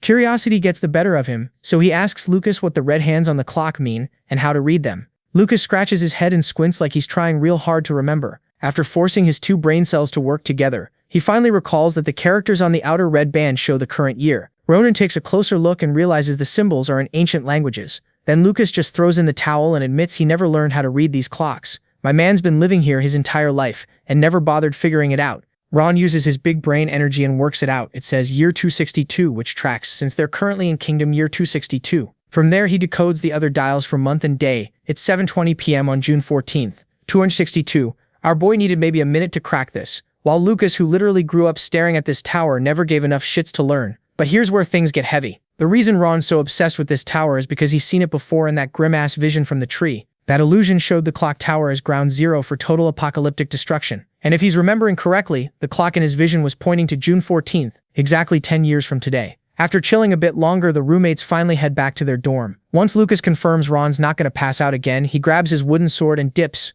This dude may skip every class known to man, but he never misses training. If he skips even one day of physical work, he feels his body getting sluggish. Just like that, our boy's left alone with his spiraling thoughts. That apocalyptic vision the mysterious tree showed him is impossible to shake off. There's a strong possibility it wasn't just some random nightmare. It could have been a legit precognitive dream showing him the actual future. And if that's true, he needs to change it. To sort through his thoughts, Rowan closes his eyes and enters his mind palace. First step, collect as much information as possible from the memories stored in his brain. With his perfect recall ability, he reviews the snapshots of the clock tower he saw earlier, reconstructing every tiny detail with perfect accuracy like he's building a 3D model in his head. Once he's satisfied, he moves to the next step, filling in gaps and blind spots in chronological order. Rowan identifies specific things that appeared in the past that would later cause deaths in the possible future he witnessed. Buildings, roofs, structures, everything's accounted for. He recalls seeing a corpse of someone who died from a collapsed roof. Our boy's meticulously overlapping what he knows of reality with his dark vision, carefully stitching together what happens in each scene like some detective from hell. After filtering everything down to the most critical details, he pulls up the memory of that truly dreadful illusion. He recreates the scene the tree shared with him and enhances areas where he can add more detail. For a moment, he hesitates. He doesn't want to replay that sorrowful nightmare again, but then he remembers more. The bodies on the ground, they looked like his friends. Sophie, Lucas, and Sienna were all there, lifeless and slightly older. That's the kind of future he absolutely refuses to accept. It puts into perspective just how weak and pathetic he is now, and what a complete failure he'll become if he doesn't change shit. He wants to know what rank he managed to reach in that vision, so he searches through the mountains of data in his mind. After digging through everything, he finds that single lingering scene showing his future self. From the vision's default angle, his rank badge isn't visible. But Rowan's not giving up that easily. His analytical mind develops a method to actually change the viewing angle of the memory, which requires him to dive much deeper into the shared vision of the burning Union. After confirming all the details are locked in, he proceeds, turning his full attention to the image of his supposed future self. He focuses on future him's chest to see the rank badge clearly, and then he sees something absolutely horrifying. Young Rowan feels his blood run ice cold. It's difficult to make out at first, but his future self looks bloodied and beaten where his rank badge should be. His chest is a massive gaping wound, exposing his insides like some gore scene. Turns out his friends aren't the only ones destined for a terrible fate. Rowan himself is going to die a gruesome-ass death. After forcing himself through that traumatic mindfuck, he withdraws. He pulls his consciousness back out of the nightmarish vision and slowly opens his eyes, sitting there alone with his soul crushed and thoughts racing. He wonders if the vision was meant to be some kind of warning from the tree. The fall of the Union means the death of the kingdom and the continent. It would be the literal end of the world and complete extinction of humanity. As far as he understands, the tree is a creation of black magic made from human mana, molded by sacrificial victims caught between life and death. Besides all the horrible scenes, there was also this mysterious hooded figure present in the vision. Maybe that person holds the key to understanding everything. Rowan maintains a healthy dose of skepticism about whether what he witnessed is legit, but to make sure that nightmare scene doesn't happen, he needs to create a different future using the scraps of information he has. The most effective method? Start by changing himself. Since his future looked absolutely bleak, his rank was a lost cause, and he was wearing the Union's black suit. So maybe not becoming a Union member could butterfly affect the timeline enough. Perhaps he could take an official role in the management bureau instead, since they wear red suits. Or, and here's the crazy option, he could do the unprecedented and aim for the white suit that only the commander wears, achieving it before the vision comes true in 10 years. The next day, the roommates get ready for class after their little hooky adventure. Lucas reminds Ron that Professor Daphne asked him to swing by the faculty office before class. After delivering the message, Lucas cheerfully heads toward campus by himself, probably ready to skip again later. Ron's left standing there wondering why the hell Professor Daphne would want to meet with him privately. Can't be good news, right? So our boy throws on his uniform and marches straight to the faculty office, where Professor Daphne hits him with that concerned mom energy, asking how he's doing after yesterday's little health incident. Turns out Lucas informed her, and she was cool enough to mark it down as medical leave, so Ron wouldn't get screwed over academically. She's looking at his schedule like he's insane, telling him he's taken way too many elective classes and basically begging him to drop some before he burns out again. But Rowan, nah, he's not budging. Man's keeping every single class. In fact, he's hyped as hell for the ones he hasn't even attended yet. Professor Daphne's over here feeling guilty, thinking she caused his collapse, but our boy just smiles and reassures her it'll never happen again. She gives him one last please, reach out if you need help speech, and he thanks her with maximum sincerity, before heading to his first class. Here's the thing these days, Rowan's mana cultivation is so natural, he does it like breathing. Training doesn't even take that much time anymore. But what really matters, our boy has found a new mission.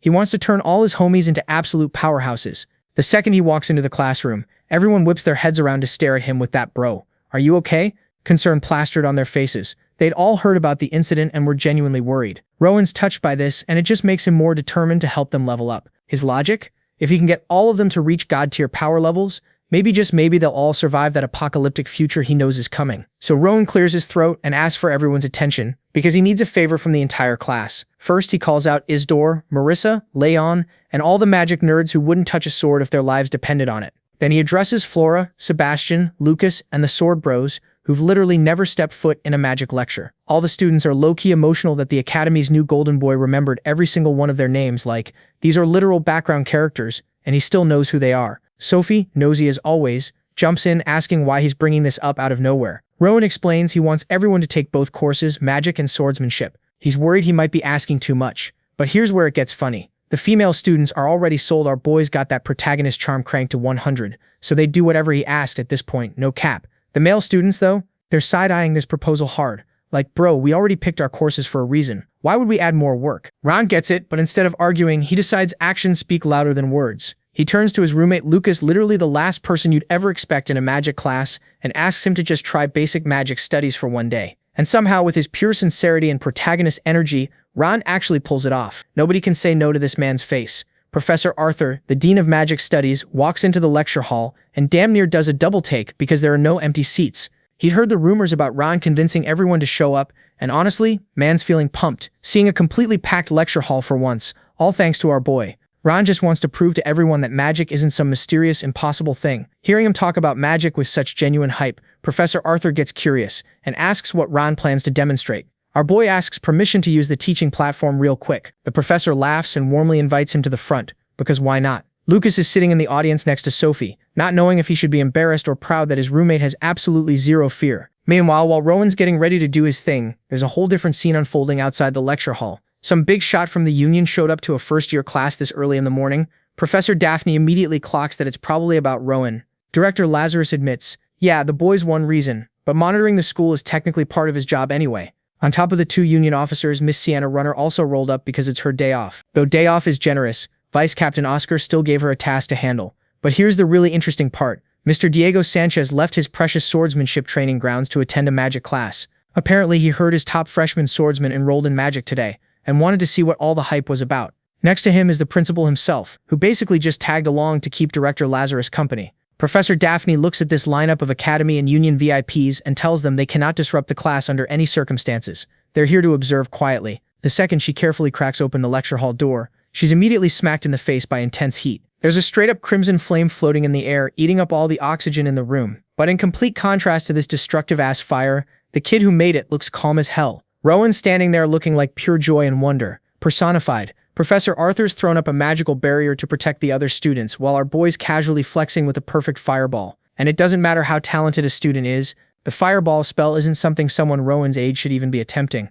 This spell is straight up outside the first-year curriculum. Hell, even the fire arrow, which is a whole tier below the fireball, isn't mastered by students until their 5th year, and even then only by the naturally gifted ones. So how the hell did this small boy crack the code on a spell he shouldn't be touching for another 5 years? All the students are so mesmerized by the flames that literally none of them notice the group of important-ass people who just walked in. The principal's staring at the fireball, thinking he's never seen a spell radiate such pure, refined energy. It's almost like watching holy magic. Diego is a sword master, but even he can tell this spell's density and stability are abnormal as hell. Director Lazarus is thinking this defies all common sense. Sure, technically a first year shouldn't be doing this, but the fireball is categorized as a simple spell overall in the grand scheme of things. That said, watching Rowan hold this fireball in midair is still insane. The weird part, the fire's maintaining a consistent size and temperature without even flickering. By all logic, this isn't a normal fireball. It's something completely different. Sienna had already witnessed Rowan's crazy natural mana sense before, but she's still wondering, how the hell could a boy who grew up in a corrupt-ass shelter be capable of such beautiful, advanced magic? She's completely entranced by the dancing flames in the middle of this packed lecture hall. Then she snaps out of it and reminds everyone about Rowan's collapse yesterday. She's worried he might not be fully recovered yet, so maybe he shouldn't be pushing himself with such a difficult demonstration. Perhaps someone should step in and tell him to chill. But none of the adults want to interrupt. They're all too captivated by what they're watching. But honestly, nobody needs to stress, because my man's got complete control. He's pumping a constant stream of mana into this thing, using his own custom technique. For him, keeping that mana flow smooth and steady is way more important than making the biggest boom possible. He doesn't want this flame turning into a nuclear disaster if the mana gets wonky. But this is Rowan we're talking about, so obviously that wasn't going to happen. And while he's casually maintaining what could literally be a death ball, he's actually way more interested in the crazy strong barrier Professor Arthur just threw up to protect everyone. Rowan can tell there's some overlap between how the barrier works and that creepy endless void from the ritual. They look kinda similar but do completely different things. His brain starts going down rabbit holes like, yo, what would happen if I just yeeted this fireball straight into the barrier? Intrusive thoughts hitting different. But instead of testing that theory and potentially turning everyone into crispy nuggets, he compliments Professor Arthur and casually asks what his defensive spell is called. The old professor straight up blanks because he's in complete shock. Like, maintaining a spell this long takes insane focus,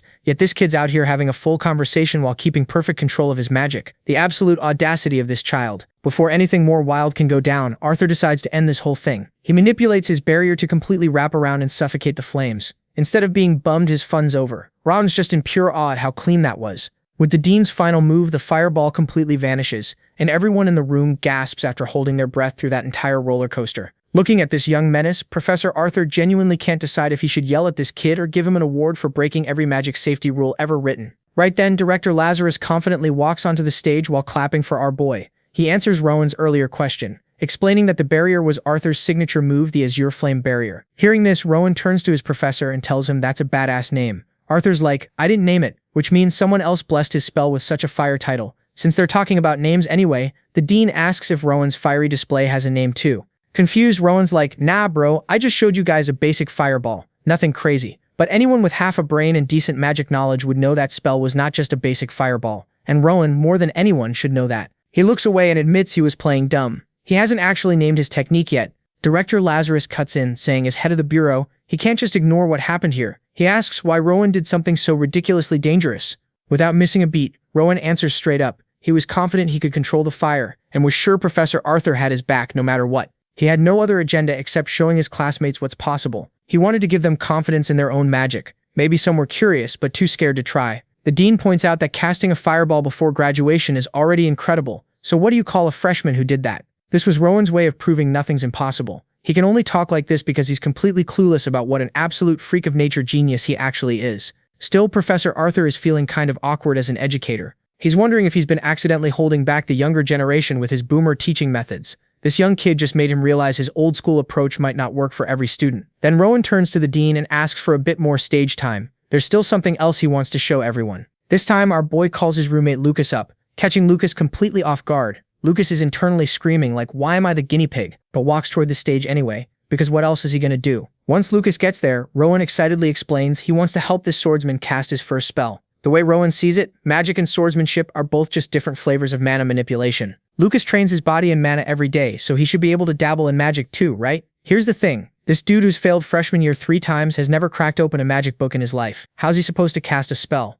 Rowan suggests starting with an incantation. Since Lucas has zero magic training, an incantation should be easier than trying to draw a magic circle or figure out formulas. So Rowan slowly starts reciting this fiery incantation in the ancient language. Lucas tries copying him, but can't get his tongue around these weird-ass words. Rowan's doing his best to stay patient and teach Lucas with maximum hype, but they can't even get through one sentence. Our boy genuinely thought someone who failed first year 3 times would at least know some ancient language by now. But nope, still he's not giving up. Robert translates the incantation to explain what they're trying to make, starting to recite this poem-like thing with a funky rhythm. Lucas cringes hard at the thought of having to recite magic like some Renaissance fair reject. Robert keeps going with the translated version while watching his classmates. The longer he talks, the more confused and lost everyone looks. Suddenly, our boy gets hit with this wave of helplessness. He thought he could just hop on stage and share his knowledge, but nobody gets what he's trying to do. If they're stuck at square one, what about that horrible fate waiting in 10 years? If they don't get stronger, Robert doesn't know what to do. He started with what he thought was the easiest incantation possible, something even Lucas should be able to grasp. But not only are the other students lost, even Sophie, of all people, looks totally confused, like Robert speaking Klingon. Our Prodigy just freezes up. Before things spiral into a full anxiety attack, Arthur swoops in for damage control, praising Robert for a solid first try at teaching. That said, he asks if Robert could teach him the spell formula for this modified incantation. The request snaps Rowan out of his panic spiral. He uses telekinesis to grab a piece of chalk and starts writing out the full formula on the board. Everyone's equally amazed and entertained by how smooth that was. Like bro didn't even need his hands. It doesn't take long for him to write down the complete blueprint. Arthur summons his barrier again, but this time it's protecting the people on stage instead of the audience. Director Lazarus and the dean study the writing on the board with laser focus. When asked where he learned this formula, Rowan casually says he never copied it. He saw what Professor Arthur wrote and just tweaked it. Anyone with a trained eye can immediately tell this is not a simple tweak. The boy adjusted a few things to create a spell that worked better for him personally. He doesn't realize how crazy his claim actually is, but he's basically saying he invented a completely new spell formula from scratch. The director and dean exchange a look. They need to have a serious talk about what to do next, and will call a meeting elsewhere. Before leaving, Director Lazarus thanks our boy for showing off such an innovative formula. Meanwhile, the dean turns to the dark elf and asks her name. She introduces herself as Sienna from the Pillar of Faith, saluting all formally. Then the dean unexpectedly dumps the rest of today's lecture onto her. She can teach them anything, tell them to study, practice swordsmanship, or whatever. Anything's cool as long as nobody dies. Professor Diego also has the audacity to dump his next class onto poor Sienna, who was literally just vibing in the wrong place at the wrong time. Before he dips, there's one last thing. Professor Arthur drops the magical barrier that was separating them from the students. The adults make their exit to discuss some serious business, leaving Sienna alone with a classroom full of chaotic first years, the lecture halls buzzing with whispers about what just happened. Sienna shuts all of them up by slamming her hand down on the table. That one move scares most students into dead silence.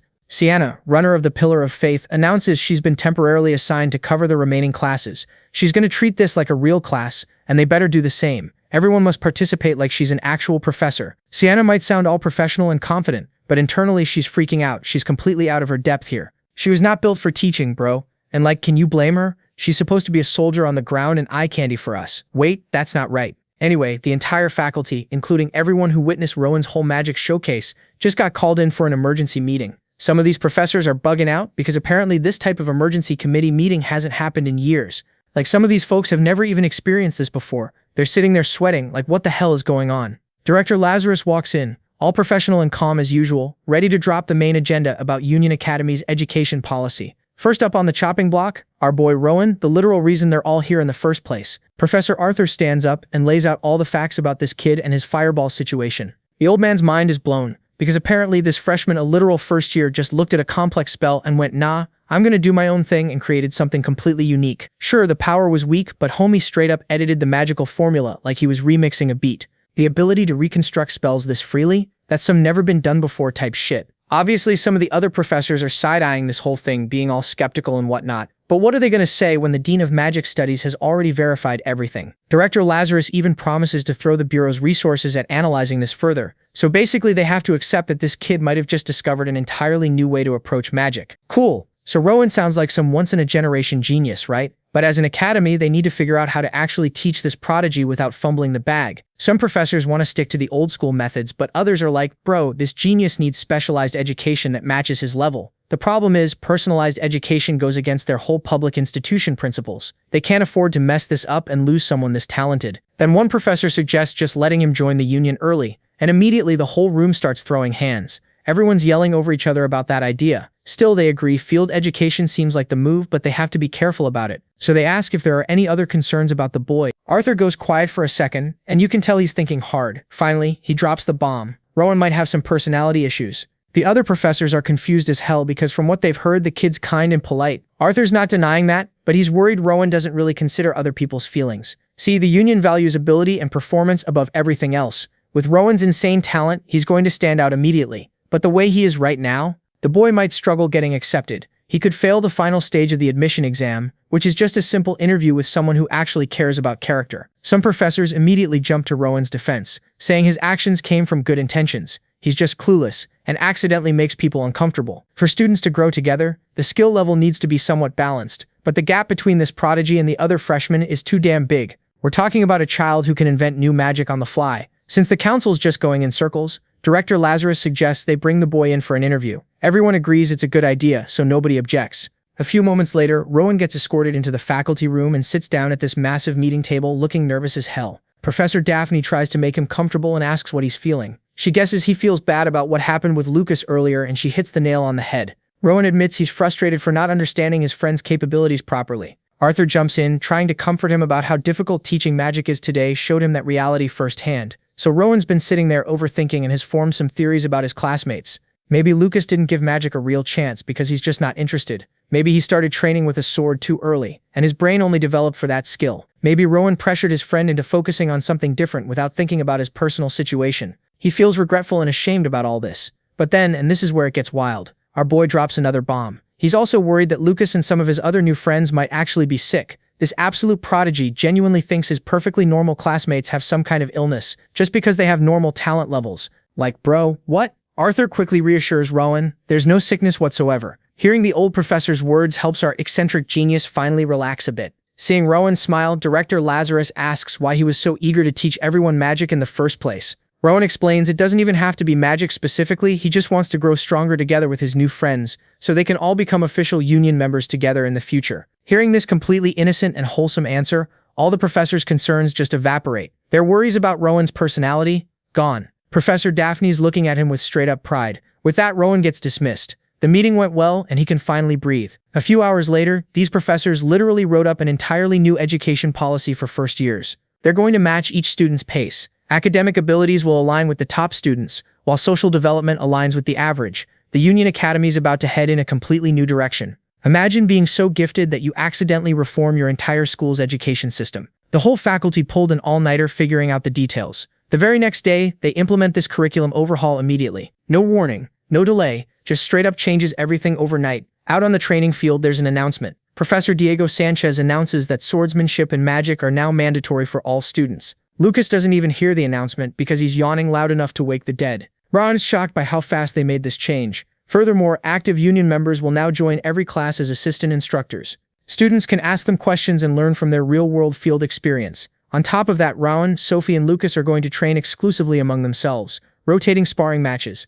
Lucas is hyped. He's been dying to test his roommate's skills. Sophie's equally excited because this is her chance to see how her sword skills stack up against the best. Lucas immediately challenges Rowan to spar first. Sophie's waiting for the next round. When her turn comes, it doesn't take long before her wooden sword gets knocked clean out of her hand. She thought she'd at least put up a decent fight, but that dream died quick. Rowan's an absolute monster who reads her sword movements like he's got the script ahead of time. But Sophie doesn't give up. She spots a brief opening but can't capitalize on it with more training. Maybe she can actually land hits. After recovering from the surprising loss, she respectfully shakes Rowan's hand and asks if he can spot any major flaws in her technique. Rowan casually explains her mana flow's slightly off. If she adjusts the flow's direction, she should improve right away. Lucas chimes in and simplifies it by saying she needs to stop swinging wildly and focus on precision. Also, her legs wobble sometimes, probably from weak leg strength. Rowan agrees Lucas is harsh but making valid points. However, Lucas's explanation doesn't cover everything. Right now, Sophie's splitting her mana 50-50 between upper and lower body. If she shifts more mana to her lower half for better stabilization, her stance will improve drastically. So while Rowan gives genuinely valuable advice, Lucas just roasts her. Watching his top 3 students vibing in their own unique way makes Professor Diego smile. He's thinking there's no way Professor Arthur was right about Rowan having personality issues. Seeing how innocent and kind-hearted this boy is, he realizes the adults were worried over nothing. So a few days roll by, and our boy is back with the professor for another heart-to-heart in the faculty office. This woman's basically been his fairy godmother at this point, making sure he's got everything he needs to survive school life. And honestly, our boy's been thriving. He's no longer walking around with that emotional baggage about his friends. He actually gets them now and knows their strengths, weaknesses, and the whole deal. Daphne's just sitting there proud as hell that this genius finally figured out how to have basic human empathy. School's been treating Rowan pretty well. His friends are hyping him up, sharing snacks, and living that wholesome academy life. But then there's this other situation that's got our boy completely confused. The girls keep asking him out like they're dropping hints left and right, asking him to go shopping or look at flowers after class, and this absolute nerd cannot comprehend what any of that has to do with his studies. Professor Daphne's over here trying not to laugh because you know hormones exist and people catch feelings at this age. But Rowan, his default response to every invitation is basically, nah, let's study together instead. My guy is clueless, peak virgin energy. So Daphne decides to dig a little deeper and asks if there's any girl he's particularly close with. The first person that pops into his head, Sophie. He's like, yeah, she's different from the other girls. And before you get excited, he immediately explains she's an excellent swordswoman and the only other first year who can produce flames. Real romantic stuff there, buddy. But actually, Rowan's been getting closer to her after learning about her backstory, and it's kind of sad. Turns out Sophie's the illegitimate child of some big-shot noble family, and her dad only enrolled her in the Union for political clout. So she's been under massive pressure since birth. Our boy sees her as this dear friend he can learn from, which is sweet, but also very I have zero game of him. Then there's Lucas, their third musketeer. Rowan's got mad respect for this guy's physical strength and admits there's a lot he can learn from him. But then, and I'm dying at this, Rowan drops his personal theory about Lucas. He thinks the dude trains so much that his brain is literally filled with muscle, which is why he hates studying. Like, Rowan has this whole mental diagram of Lucas's brain being just pure muscle tissue where the gray matter should be. It's diabolical but probably accurate. As a good friend, Rowan's been tutoring this blockhead just to make sure he doesn't fail first year again. That's what good people do, apparently. Professor Daphne's sitting there a little creeped out by this analysis, but she's accepted that geniuses just think differently. After his therapy session with Daphne, Rowan heads over to Arthur's office to talk about his constitution problem. And look, it's hard to feel sorry for this kid. He's got peerless magical talent, but his physical stats are mid. But Rowan's insistent because he wants to wield much more powerful magic, and he's got his reasons. Arthur breaks down the options: magic tools that amplify mana or items that store powerful spells. Both sound great in theory, but they're not exactly sitting on Amazon Prime. If they were easy to get, everyone would be a mage. The magic tools you can buy are either single-use garbage or so poorly made they're useless for the kind of magic Rowan's trying to unlock. The other option? Elixirs. These bad boys can recover mana, heal illnesses, increase your mana pool, and basically give you a stat boost in every way. They come in all shapes and sizes, and they're all extremely rare. And even if Rowan somehow got his hands on one, there's no guarantee it would actually help him. But hey, he's still young, so it's too early to give up hope. Then Arthur does something wild. He takes off his necklace and hands it over to Rowan. Inside the locket is one of these rare elixirs, a white pill he got from the governor as a reward for some past achievement. He's basically like, maybe fate wanted me to give this to my most talented student. Naturally, Rowan's hesitant to accept it, but the dean assures him it's cool since he can't use it himself anyway. So Rowan takes the pill and just swallows it dry, no water, nothing. Immediately, he feels it dissolving inside him, and he's floating in this sea of energy as the elixir spreads through his body. He's getting close to some kind of breakthrough, feeling like he's about to unlock Super Saiyan or something. But then bam, reality hits him like a truck, and he's back in the dean's office, sitting in his chair like nothing happened. Based on Rowan's extremely disappointed face, Arthur can tell the pill was a complete dud. Rowan confirms it. The thing did absolutely nothing. Arthur wasn't expecting it to be a miracle cure, but the total lack of improvement is still pretty depressing. But our boy Rowan, he already knew this was probably going to happen. Instead of wasting more time trying to fix his constitution, he's decided on a new plan. He's going to completely reinvent magic itself. He'll take apart magic formulas, master mana manipulation, and create his own custom branch of magic perfectly suited to him. Honestly, if you can't change your body, just rewrite reality. That's big brain energy right there. At least now he can focus on one solution instead of chasing multiple dead ends. Fast forward 6 months. Today's a big day, the final exam for the first-year magic studies course. Rowan's standing before the panelists, Arthur and director Lazarus, and just casually produces 2 small fireballs in his hands. No words, no incantation, nothing. The 2 old guys are clearly impressed and captivated by this masterful display. Then Rowan cranks it up and makes those small flames rage, growing them way larger. They've seen it before, but watching Rowan handle mana directly never gets old. It's an incredible talent. At this rate, he might start combining different branches of magic. But even though everyone's praising him, Rowan's over here worried that his magic is too weak to be useful in the Union. Arthur has to reassure him. Bro, casting spells without incantation already puts you on par with a 4th-class mage. You're officially a high-level mage. No one can dispute that. He tells Rowan to stop worrying about destructive power and focus on his strengths, to keep going down this unique path he's carved out for himself. The dean then challenges him to analyze and recreate spells up to the 4th class based purely on his own understanding. And to make it easier, he's getting free access to ancient texts in the library about his constitutional issues, though they decide to keep that information on the down low. Since it's just the 3 of them in the room, the dean and director decide to form a mages pact to keep it secret. They take each other's hands and start chanting this strange hymn together in perfect unison. Meanwhile, Rowan's just standing there watching these 2 old dudes do their weird old man ritual in the middle of his exam, completely clueless about what's happening. Another full year passes, and now Rowan and the squad have entered their 3rd year at Union Academy. Today, Professor Diego calls an urgent faculty meeting, and while this is technically his call to make, he felt it was important enough to share with everyone. He drops the bomb. From now on, the school will no longer teach Rowan any movement techniques, martial arts, or swordsmanship that involve using mana. Everyone's immediately concerned and curious why this sudden announcement is happening. Diego explains what they all know. Rowan has every intention of joining the Union, and now that he's a 3rd year, it's better for him to avoid high-risk combat courses. Basically, Diego's saying Rowan needs to focus entirely on magic. That's what he needs and wants to do. Arthur gets it. Rowan's the kind of talent you'd want to keep selfishly for yourself, but letting him go for his future is the best thing Diego can do, even if it's not easy. Sienna, who started teaching there a year and a half ago, asks about Rowan's current physical level. Diego's honest answer? The kid just needs to draw his sword to pass the first Union entrance test. He's that good. A rare natural talent. His overall destructive power is still a bit lacking, but that can improve with time. Since they're already talking power levels, Daphne turns to the dean and asks how strong Rowan has become as a mage. After a brief, thoughtful silence, Arthur drops the mic. There's nothing more I can possibly teach that child. Everyone is surprised to hear that Rowan's already achieved the level where he can casually throw around 1st and 2nd class magic. But the real kicker is that he is now reverse engineering 3rd class spells for fun. He treats complex magical formulas like toddler puzzles, and he's only a 3rd year student. To make it worse for everyone else, now that puberty hit him like a truck, the ladies are absolutely feral over this golden boy. Bro could steal anyone's girl without even lifting a finger. So the author had to nerf him by making him only care about books. Otherwise, this would have turned into a harem anime real quick. After another boring lecture wraps up, Professor Arthur pulls Rowan aside to tell him about this magic scholarship tournament that's happening. Naturally, their homegrown genius is the perfect representative. Rowan's like, wait, what tournament? Despite being here for 3 years. Turns out this event used to happen so mages could share ideas, but it died out as magic became irrelevant. But now it's back, and get this. It's all because of Rowan. The dean drops this bombshell casually, and our boy's genuinely shocked. Here's what went down. Rowan's reputation finally reached Schwarin, the autonomous kingdom and home to the Magic Tower, basically, the Harvard of Wizardry. The Tower Master is a duke, and they're completely isolated from everyone. Professor Arthur actually trained there until he became a high-level 3rd class mage. Since he knows how those mages think, he explains they're driven by pure curiosity. Those magic fanatics heard rumors about a 4th class mage at Union Academy, and while everyone's throwing that title around, Rowan's still humble about it. This whole event is basically an academic conference to verify if he's legit. Schwarin wants to debate their golden boy and see if he's really about that life. Now, Rowan could just pass on this,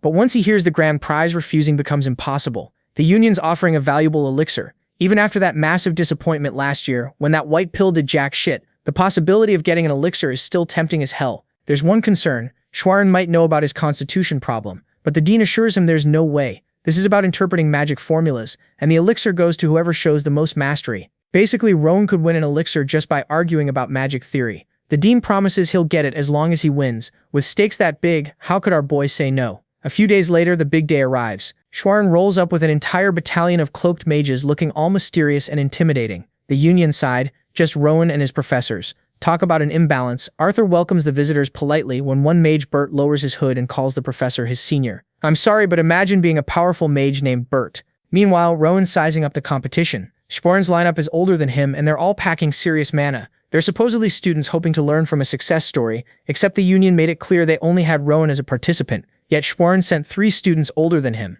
These petty mages never change. Still trying to flex when Arthur presents Rowan as their sole representative. Bert pretends to be shocked, like, oh my, just one student? Give me a break. While the adults exchange fake pleasantries, the competitors watch each other silently. Rowan feels one Schwarn student's intense gaze, so he just gives the guy a friendly smile. The dude gets flustered, probably because Rowan's too pretty, and quickly looks away. After a sportsman-like handshake, the conference is set to begin in the competition hall that afternoon. Hours later, spectators fill the hall. Some junior students worry their senior Rowan will face 3 people by himself and might get hurt. Then the girls start screaming their support so loud they almost shatter Lucas's eardrums. He's like, can y'all chill? And points out this is just a debate, not a death match. But the girls argue debates can be just as dangerous. What if senior Rowan gets hurt by harsh words? I'm dying at this logic. Lucas is shocked these junior girls even know who he is. But honestly, he's always glued to Rowan's side. Beside him sits Sophie. They both came to watch their friend dominate, using only words. Professor Daphne walks up to announce the official start. She declares the beginning of the scholarly exchange, and those junior girls raise a cloth banner with Rowan's name on it.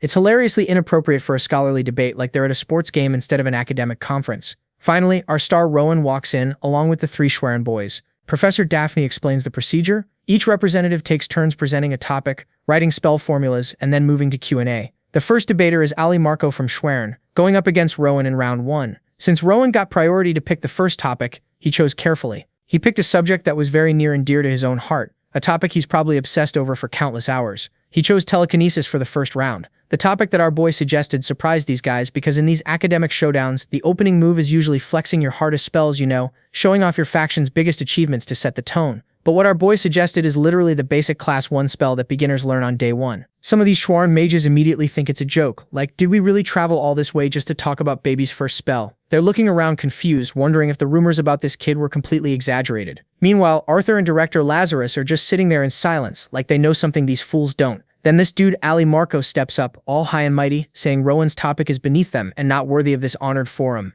And Rowan hits him with the, oh, so you're mocking Schwarn? He explains that even something as basic as telekinesis has deep complexities worth discussing. Seriously. But Ali's not having it, saying diving deep into such a simple spell would be a waste of everyone's time. Rowan drops the philosopher bomb, but aren't mages supposed to devote time to exploring truth, no matter how small? And honestly, he cooked him with that one. Ali Marco, running out of patience and excuses, finally agrees to debate telekinesis.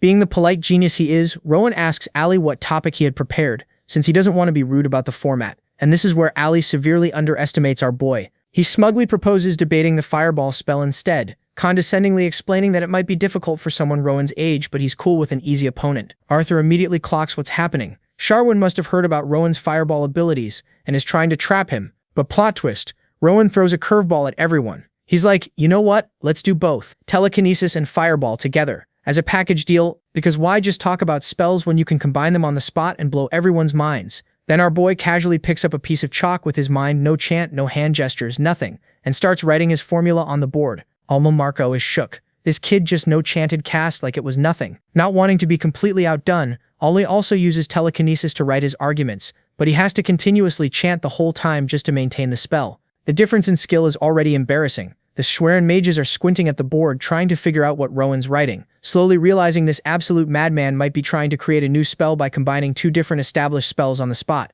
Surely not, right? Right? When it's time to explain their work, Aldi goes first. He writes out the complete separate formulas for telekinesis and fireball, the standardized versions established by great wizards with no room for recombination. Now it's Rowan's turn, and he steps up to the podium gathering his thoughts. He starts explaining how telekinesis is basic enough that anyone with a little mana can do it, and originally he was just going to argue that people misuse it by relying too much on raw magical power. But thanks to Ali's interesting suggestion from earlier, he got inspired to try something more exciting, combining 2 established spells. He points to his board showing the rewritten formulas. The first part is about controlling an existing fireball using telekinesis. Cool but not world-shattering. But the second version, that needs a demonstration. The chalk he's been manipulating starts spinning faster and faster until it generates a spark of flame. In just a few minutes, this boy had formulated a method to transform an object controlled by telekinesis into a literal fireball. He deconstructed the very essence of magic itself. Just for fun, the Schwerin mages are having a collective meltdown. This single demonstration is challenging everything they've ever been taught about magic. For anyone unfamiliar with Rowan's abilities, the complete shock must be disorienting.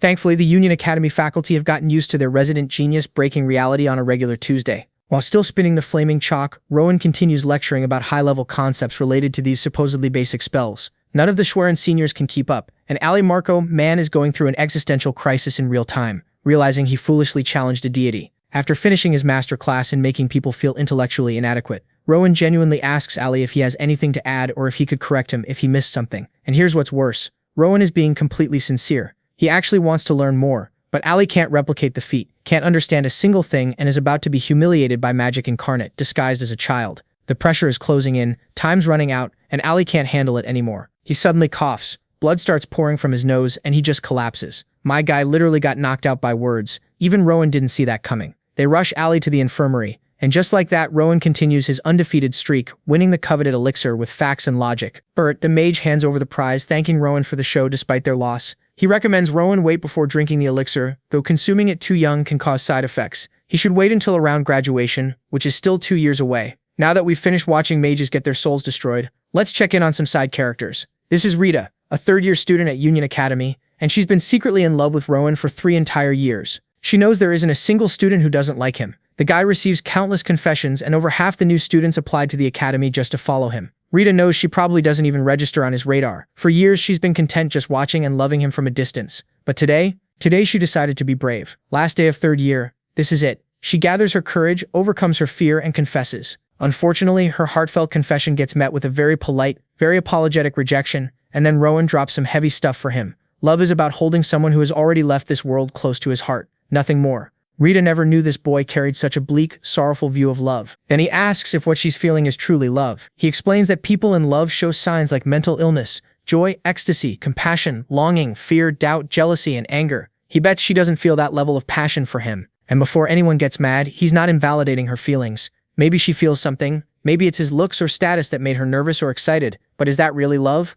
Or is it just admiration? All he's asking is for Rita to look into her own heart. If she still believes it's love, he's open to talking more. Because Rowan is always open to constructive conversations. Man has mastered the art of letting people down intensely. Rita felt like she got hit over the head with clarity. So this is Rita. Today she was rejected by the boy she'd been in love with for 3 years. And as painful and sobering as that was, she has no regrets. Confessing your feelings to someone you like is brave and meaningful. Rita's one-sided love ended on her third year's last day. And honestly, she's never felt better. So the scene kicks off with Daphne telling the class, "Yo, we've got Director Lazarus from administration here to drop some knowledge on you guys," and everyone starts clapping like good little students. Baldy gets to the stage, delivers his speech, and then goes, "All right, that's it for today, but if you all have questions, hit me with them." Immediately some kid's hand rockets up asking the real question. Everyone wants to know, bro, every year thousands of people take the entrance exam, so why is the union always crying about being short-staffed? The teacher's like, "Look, not just anyone can waltz into the union. This place is elite as hell. Did you make it in? Fame, money, respect, the whole damn package is yours." Another student raises their hand with the important follow-up. "Okay, but what about the salary and benefits though?" And the teacher drops the bomb. "The pay is good enough that you literally only need to focus on your missions. This is the most privileged job in the entire kingdom." The students are losing their minds. Then he hits them with another one. Every union member is directly connected to His Majesty himself, regardless of rank, because they all follow the king's will. Everyone's sitting there like, holy shit. Then this one kid raises his hand with an actually smart question. He's like, "All right, look, you only recruit crazy talented people, but can we actually get strong by joining? Because I followed my teacher's advice, graduated top of my class, focused purely on magic, and I'm still not strong enough." The teacher is actually impressed. Someone thought about what happens after joining and tells him, "Hell yeah, you can definitely become strong here," which gets the boy all fired up and ready to grind even harder at his magic studies. Cut to our boy Rowan, buried in a mountain of books, remembering when Sienna told him his ability was similar to ancient elves. While he's digging through all this dusty old text, he finds out that their powers were all about communing with spirits instead of using mana directly. Like instead of controlling wind themselves, they'd just summon a wind spirit to do it for them. They literally controlled the spirits of the elements. But our boy can't understand one thing. How the hell did they lose all their powers overnight? He discovers that back in the age of the World Tree, there were elves and dark elves representing the whole good versus evil thing. But after the World Tree got destroyed, boom, no more powers. Even more bizarre, the world kept getting separated and merged across different timelines until humans took over and elves became basically endangered. Rowan's sitting there looking depressed because there aren't any clues about his specific powers in this whole story. He's now certain that the flow he's been seeing is mana, not spirits. So our boy went to Arthur with his questions, and the old man is confused. He's like, dark magic? What are you talking about? Rowan says how he went through many books but barely anything was written about it. The old man explains that ever since the Grave group started messing with dark magic, they became public enemy #1 for the Union. Rowan's looking worried, and tells him he only saw Rita's magic technique. It looks like some ancient language, but he's not sure if it does the same thing. The old man points out the real difference is in the mana itself. Rowan's like, oh damn, yeah, that makes sense.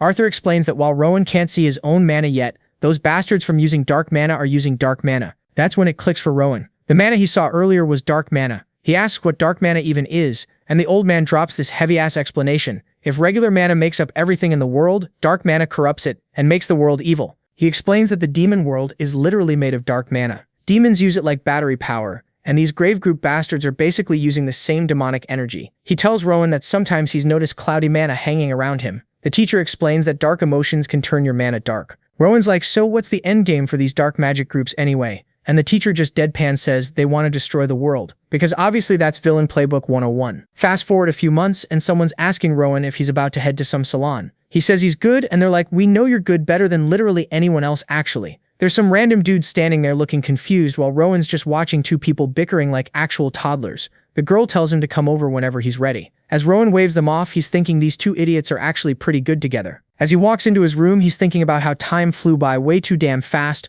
like someone hit the fast forward button on his life. Inside a box, there's this red potion, the elixir he was told to chug right before graduation. Meanwhile, Lucas and Sophie are talking among themselves about how their family members are going to be at the ceremony. Lucas is sure that his dad's definitely going to embarrass the hell out of him with some cringe speech at the ceremony. Meanwhile, Sophie is stressing about looking perfect so she doesn't shame her family in front of everyone. On the other hand, our boy is feeling a little bit sad since he doesn't have a family to embarrass him. But then he quickly gets rid of these depressing thoughts because these two idiots are his family. Now the family he's got to protect no matter what, even if they're complete dumbasses sometimes. That's something Pauline's mother taught him before she died, found family. Hits different. Walking around his room, he decides to drink the potion. And as he does, something within him changes immediately. Now he can see mana way clearer than before. Man just unlocked the HD vision upgrade. Then he notices the egg. Years have passed and this thing is still the same cryptic bullshit, just sitting there mocking him. He grabs the stone and channels pure mana into it, and thanks to the potion he can see way more details in the mana flow than ever before. At this point he thinks he can actually crack the seal himself, finally going to figure out what this mystery egg is about after years of blue-balling. He whips up a magic circle and focuses on the egg. His eyes go wide, the egg starts floating in mid-air all dramatic-like, releasing this insane amount of magic. He's completely stunned, staring at whatever the hell is hatching inside, probably thinking, please don't be a chicken, please don't be a chicken. And what do you know? It was not a chicken from the egg that popped out, nor was it some majestic phoenix. Nah, it's this black bird with yellow hair. Our boy's squinting at this thing like, bro, is this an owl? And immediately this bird takes personal offense, puffing up all angry like, how dare you? He's sitting there thinking maybe it's some rare mystical species or whatever, but then this emo bird just snuggles right up to him and he's like, alright, you're actually adorable, you can stay. Oh, and fun fact, the second this owl hatched, it just yoinked all the mana in the entire area. So what does our genius protagonist name this potentially world-ending creature? Owl. That's it. Just owl. Shakespeare is rolling in his grave. Meanwhile, over with Oscar. This man cannot believe his absolute disaster of a son is actually graduating. Like he's genuinely shocked. But then his thoughts drift to our boy Rowan, and he's getting all sentimental, thinking about how his idiot son only even made it to the academy because of Rowan. Now that graduation's here, Rowan's going to need a guardian, and Oscar's genuinely worried about what happens next. But then he notices something weird going down. All the teachers are huddled up arguing, and there's this lady going off about how she's been like family to Rowan for the past 5 years, and they have this strong bond. Meanwhile, some other professor is butting in, bragging about how Rowan's going to revolutionize magic, and they'll be doing groundbreaking research together after graduation. Oscar's just standing there watching this unfold like, hold up, are these grown adults seriously fighting over custody of this kid? Like, when did Rowan become the most popular person at this school? Cut to the graduation ceremony starting up. They call Rowan to the stage and he walks up with this confident-ass smile. Immediately the students start whispering, wait, did he get top of the class just because he's hot? What noble family is backing this guy? See, they'd heard rumors that some illegitimate child from a big noble house was graduating today, and they're all assuming it's our boy. Then Rowan grabs the mic and absolutely shatters their assumptions. He starts telling his backstory, how he used to beg in the streets, how he was literally about to be sacrificed to some dark cult before the Union had to swoop in and rescue him from becoming a ritual snack. After that, he joined the school, learned magic, made actual friends, and decided his entire life mission would be protecting people. He's giving this whole heartfelt speech, thanking everyone who helped him become the righteous hero he is today, and his classmates are straight up tearing up.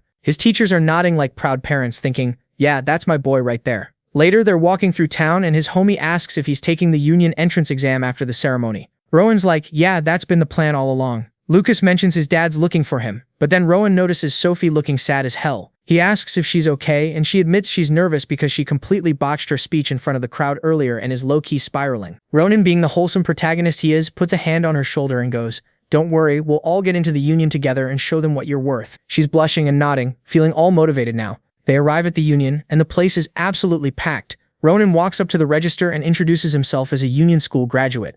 Immediately, people start side-eyeing him. Wait, isn't the minimum age for this exam 15? How young is this kid? The registrar checks his info and goes, oh damn, you're the top graduate from union school, and confirms his registration, handing him a ticket to the testing area. People in line behind him start murmuring, okay, maybe this kid's different. I heard he can actually use magic without exploding. Rowan meets back up with Lucas and Sophie, and they explain the first round you just have to demonstrate your skills in front of a supervisor. Rowan gives them a confident smile and says, just do what you always do, and let's meet up after we pass. They're all hyped when the announcer calls out, next candidate, union school top graduate, Rowan. Our boy walks into testing area 1, and suddenly this massive golem just materializes in front of him and charges straight at him like it's got a personal vendetta. The test begins and Rowan casually raises his hand. Blue mana starts swirling around it, and everyone watching is absolutely gawking because apparently this level of mana control is not normal for a kid his age. Here's what our boy did. He analyzed the golem's entire mana structure in like what, a few seconds? Once he's got that info locked down, manipulating and changing it becomes child's play. So what does he do? He initializes the golem's self-destruct sequence. Just straight up tells it to delete itself. In the next second, this golem starts melting like a chocolate cake, someone left in the sun. It's just dripping and dissolving until only its core is left floating in the air. Then the core just drops to the floor, and with that, the test was over. And for a second, no one can believe what just happened. Even though he just saw what our boy did, the examiner still couldn't believe it. He'd assumed Rowan was like every other basic student who could throw some ice shards and fireballs, maybe a lightning bolt if they were feeling fancy. But nah, Rowan just casually pulled out some god-tier spell work that had the entire crowd absolutely losing their mind. Everyone's whispering like, yo, did you see that? What kind of broken magic was that? Lucas comes sprinting over and nearly tackles him with a bear hug. Hyped out of his mind, congratulating him for passing. Then he gestures at the other examinees and goes, bro, look at them, they're shook. You just went full Sweatlord in round 1. What are the rest of us supposed to do? Uninstall and go home? Lucas is cackling, then puffs out his chest and announces, too bad for everyone going after you. Cause the great Lucas Tremaine hasn't even had his turn yet. The vibe was fun and hype, but then Rowan notices Sophie looking worried as hell, so he calls out to her trying to gas her up. Yo Sophie, I'm looking forward to your performance. Let's all get into the union together. She gives him this tiny smile and thanks him, but you can tell she's still nervous as hell. The examiner calls her name next, and Sophie's literally trembling as she walks up. You can see the fear radiating off her. Lucas tries to encourage her. Stay calm, you got this. She turns back, gives them a smile, and heads to the stage. As she steps up, the golem spawns in and she draws her sword. Some know-it-all in the crowd immediately starts commentating. Oh, she's using the Pobble sword technique. Then he squints and goes, wait, her stance is trash though. The girl next to him asks how he even knows that. And this dude's like, I've trained with the Pobble family before, so I know their style. He explains it's supposed to be this insanely difficult technique with continuous strikes that flow like an illusion, super hard to counter. But the key is depth. The blade work needs weight and precision. Looking at her stance, there's no depth whatsoever. The girl's worried now, asking what Sophie should do. And this bastard just casually says, I mean, at least she should have learned the basics before trying to show off in public. But Sophie didn't give a damn about rules or theory. She gripped her sword and charged straight at the golem. 1 second it was there, and the next it was gone. Like my motivation.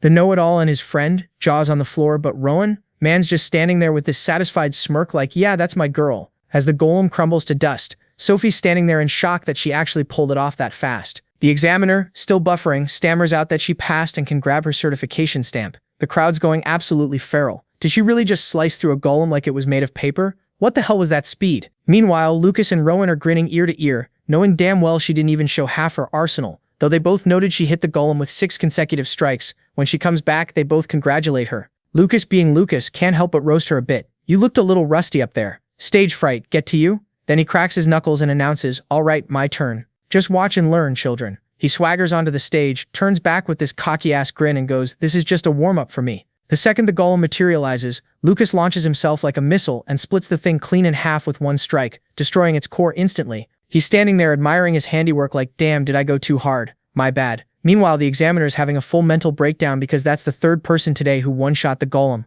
Like, bro, what is this, a damn speedrun competition? Later that evening, they're chilling at Lucas's crib. Lucas tells Rowan to make himself at home and yell if he needs anything. Rowan thanks him for letting him crash there, and Lucas waves it off like it's nothing, then mentions dinner's ready and he should freshen up first. At dinner, there are carrots. Just carrots. Lucas's dad offers Rowan more, but he politely declines. Lucas immediately starts whining about the food and gets bonked on the head for being ungrateful. Rowan's just sitting there like, damn, this family dynamic is wholesome as hell. Then Oscar turns to Rowan and asks about the gifts.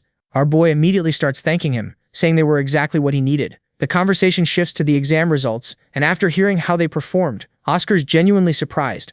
Like, he knew Rowan was special, but he didn't expect to see that level of magic at an entrance exam. But now that he knows what the boy's capable of, man's hyped as hell about the second round. Cut to 1 week later and it's test day again. 2 examiners are watching everything go down, complaining about how way too many people passed this time, so now they gotta extend the whole exam. But out of everyone there, our boy and his crew immediately catch their eye. Meanwhile, Rowan's thinking how lucky he is that he didn't have to fight Lucas or Sophie, but then he's like, wait, who am I actually fighting? His eyes go wide when he spots someone familiar. It's that know-it-all dude from before, the one who was commentating on Sophie's sword moves. The guy walks up to Rowan and asks, have we met before? Rowan's like, yeah man, you were breaking down sword techniques during the first test. I was actually pretty impressed. I'd love to pick up some stuff from you. The guy doesn't remember him at all. He pulls out his sword and goes, well, since I'm a graduate now, let me teach you some lessons, kid. They square up across from each other, and the examiner signals the fight to start. The fight kicks off, and our boy decides to orphan. He uses his telekinesis to snatch control of the guy's sword, and for a second this dude doesn't even realize what's happening.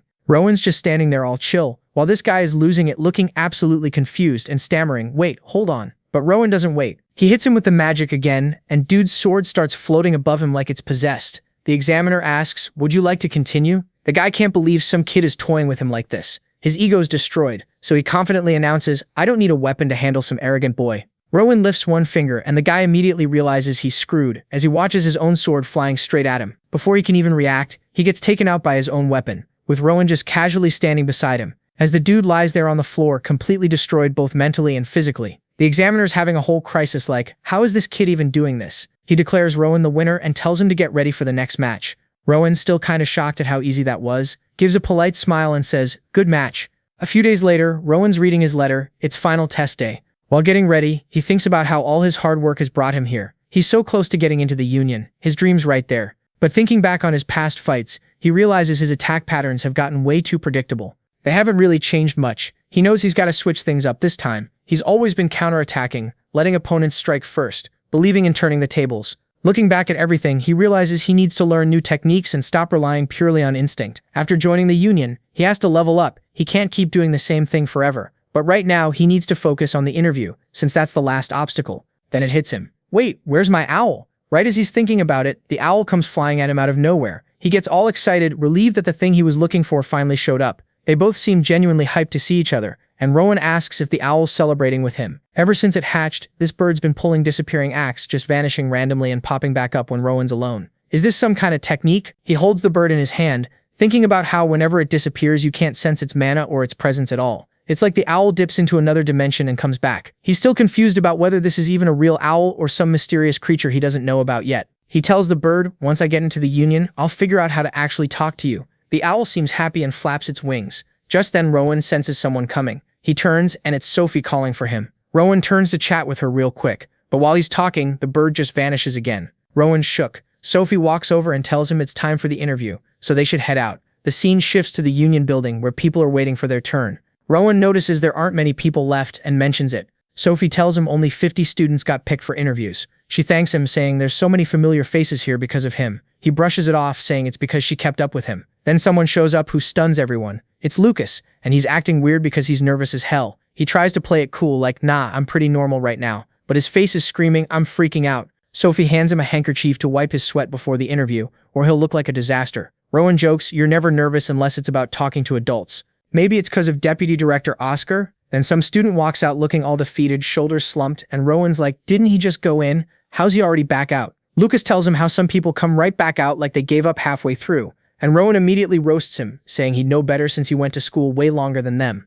Lucas, annoyed, goes, yeah, thanks bro, that's really gonna help my confidence. Rowan then asks, isn't this interview supposed to test our character? Lucas playfully puts him in a headlock like, are you saying I don't have good character? They both freeze when the examiner calls out. Next up, Rowan. Get ready. As Rowan stands in front of the gate, he notices it responds to people's mana. He thinks he'd like to check it out sometime, but not right now. When he walks into the room, there's nobody around. He wonders if maybe the interviewers aren't there yet, but then he hears a voice from behind calling him, telling him to come over. He follows the voice and reaches another door. As it opens, he's absolutely stunned by what he sees inside. He feels this overwhelming amount of mana coming from the room. There's a woman who looks like an elf, her eyes covered, welcoming him inside with this mysterious energy. Now this whole situation is way too confusing for our boy. For years, he'd imagined the leader of the Union would be some intimidating, battle-hardened warrior type, and instead, he gets this chill elf lady who's out here serving tea like they're at a book club meeting. The vibes are not matching the expectations at all. They are casually sipping the teas, but our boy's on high alert because the amount of magic and mana radiating off this woman is insane. Like this is the peak power level he's been dreaming about his entire life. Then she speaks up all casual like, "The tea seems to suit your taste." He snaps out of his internal crisis and agrees, "Yeah, it's warm and refreshing. It tastes like it was harvested this morning." Then she just drops it on him. "It's because of your unique body constitution, the one that can't store mana." And before he can process that bomb, she hits him with another one. "You must have been lonely all this time. It must have felt hard to reach this level." Robert goes silent, like completely speechless, because honestly, he'd never really thought about it like that. His heart's always been full because of his loved ones. He never felt lonely, but she keeps going. "Despite your loneliness, you grew up and became such a strong person. And damn, this hits different. People have praised his skills before and acknowledged his hard work. Sure, but nobody's ever truly understood his past struggles like this. This is the first time someone's actually seen him, really seen the loneliness he went through." Those words of kindness hit so hard that tears just start flowing. He's wiping them away, all confused, like, "Yo, why am I crying right now? Is it the mana she's emitting or what?" The governor tells him that even though his body is lacking, his heart is pure and honest. He's a kind and generous kid. Then she casually points at something and goes, "And you're accompanied by your little strange friend." For a second, our boy is like, what is she talking about?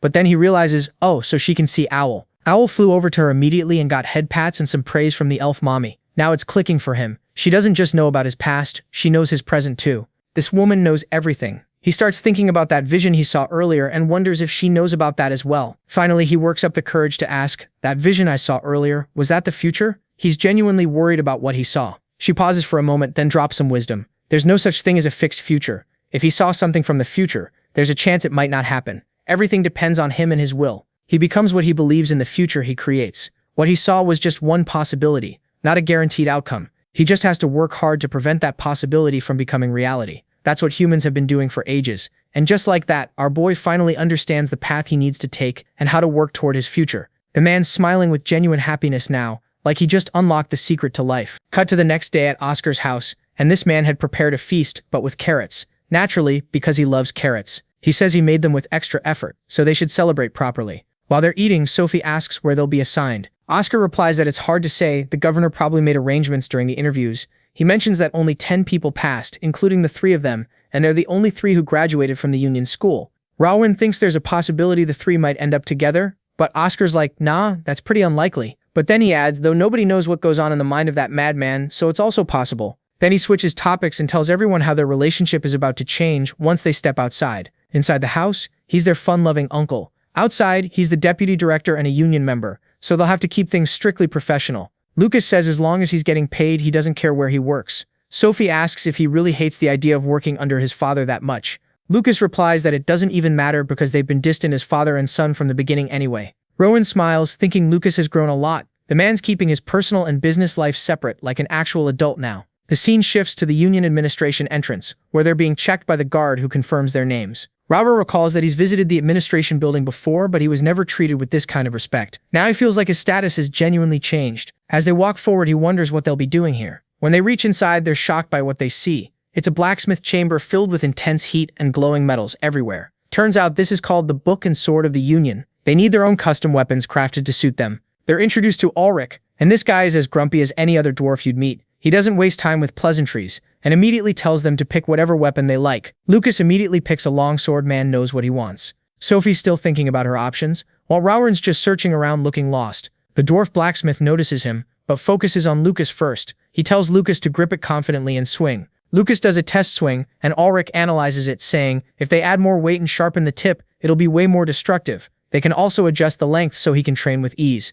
Next, he calls Sophie over. She slashes the air with multiple rapid strikes, and he observes carefully like a coach. He tells her that for her style of swordsmanship, she lacks raw power, but her balance and stability are excellent and top-notch. Clearly, she's trained her lower body extremely well. Ulrich mentions that now that she's in the Union, there's no need to restrict herself to just her sword style. She could use a shield with her sword as well. She says she'll think about it, but it doesn't even matter because the man had already made up his mind. He's making both a sword and a shield for her. Finally, he calls up Rowan, and seeing how this idiot still hasn't picked up anything, he asks Rowan if he's a mage. For a second, Ulrich's low-key annoyed like, bro, a mage and a blacksmith? That's not even a good combo. But whatever, he's professional about it and tells Rowan he'll give it his best shot to make something decent for him. But then Rowan interrupts and hits him with, actually, I've got a pretty weird request. Our boy starts explaining how he's not really into normal swords. Nah, he prefers controlling floating sword shards. For a second, Ulrich is like, what? To prove he's not just talking out of his ass, Rowan summons this glowing blue fragment that just hovers next to him. Then he drops the question, can the blacksmith fix his broken shards?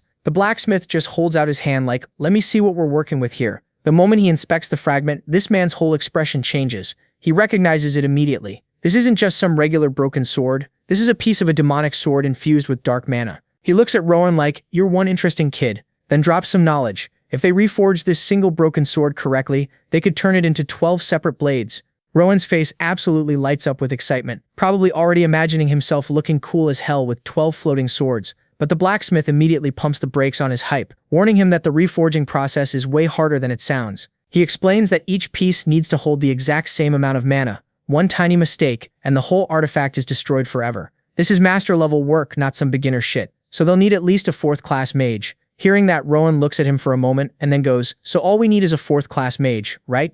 So our boy told him that he can do it. Now the blacksmith's sweating, wondering if this teenager is either arrogant as hell or actually has the skills to back up this insane claim. Robert just smiles reassuringly and promises he'll take full responsibility if anything goes wrong, which somehow convinces the blacksmith to let him try. The man gestures for him to go ahead, but adds a nervous, please try not to be too loud because he knows this is about to get wild. So now our boy is all locked in. He starts doing his thing and this absolutely gorgeous blue mana aura just erupts around the floating shard. His fingers start doing this insane precise dance, weaving these magical energy streams from his hands into the ancient metal. But the hard part was yet to come. So he closes his eyes and goes full-on Ultra Instinct. While he's in the zone, Rowan's remembering all the lessons Pauline dropped on him. He's combining her wisdom with all the crazy advanced stuff Director Lazarus showed him. In his mind's eye, he's seeing the energy inside this shard as like thousands of glowing branches, and he carefully starts pulling apart these magical strands.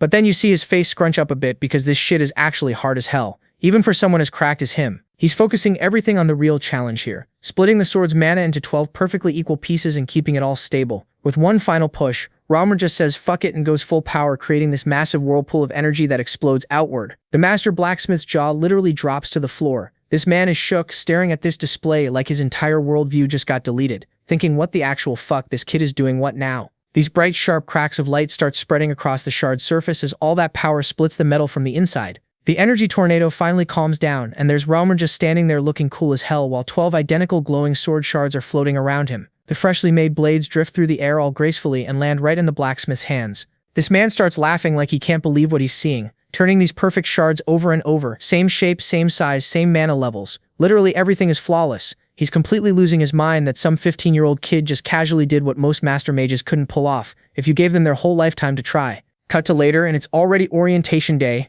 and Baldy is going through the standard stuff about the Union's 7 divisions and how everyone gets sorted based on what they're good at. Then he hits them with the harsh truth. The world's brutal. Wearing the Union's name paints a target on your back, and even the regular people you're out here protecting will call you the kingdom's dogs when you're not around. But he tells them to push through it because at the end of the day, they're here to keep the peace and make the world less shitty. Skip ahead to induction day, and the blacksmith hands Rowan this heavy-ass pouch with all 12 blades inside. Rowan's immediately pumped to try these bad boys out. He tells Lucas it's time to bounce, but his friend looks like someone just kicked his puppy because he got stuck in his own dad's division. They show up at this massive fancy hall where Creed division members are already going ham with training, swords clashing everywhere. Some voice announces the new recruits just arrived. Rowan immediately clocks this one guy's badge, showing he's high-ranked as hell. That's Aduran, the division leader and an expert-level swordsman. After they do quick intros, Edrin just casually drops that he's bored out of his mind and wants to see what Rowan can do, and our boy and Lucas are like, wait, what? This isn't how these things go. But nah, Edrin doesn't care. He points to the side and tells Rowan that Oscar is going to be his opponent.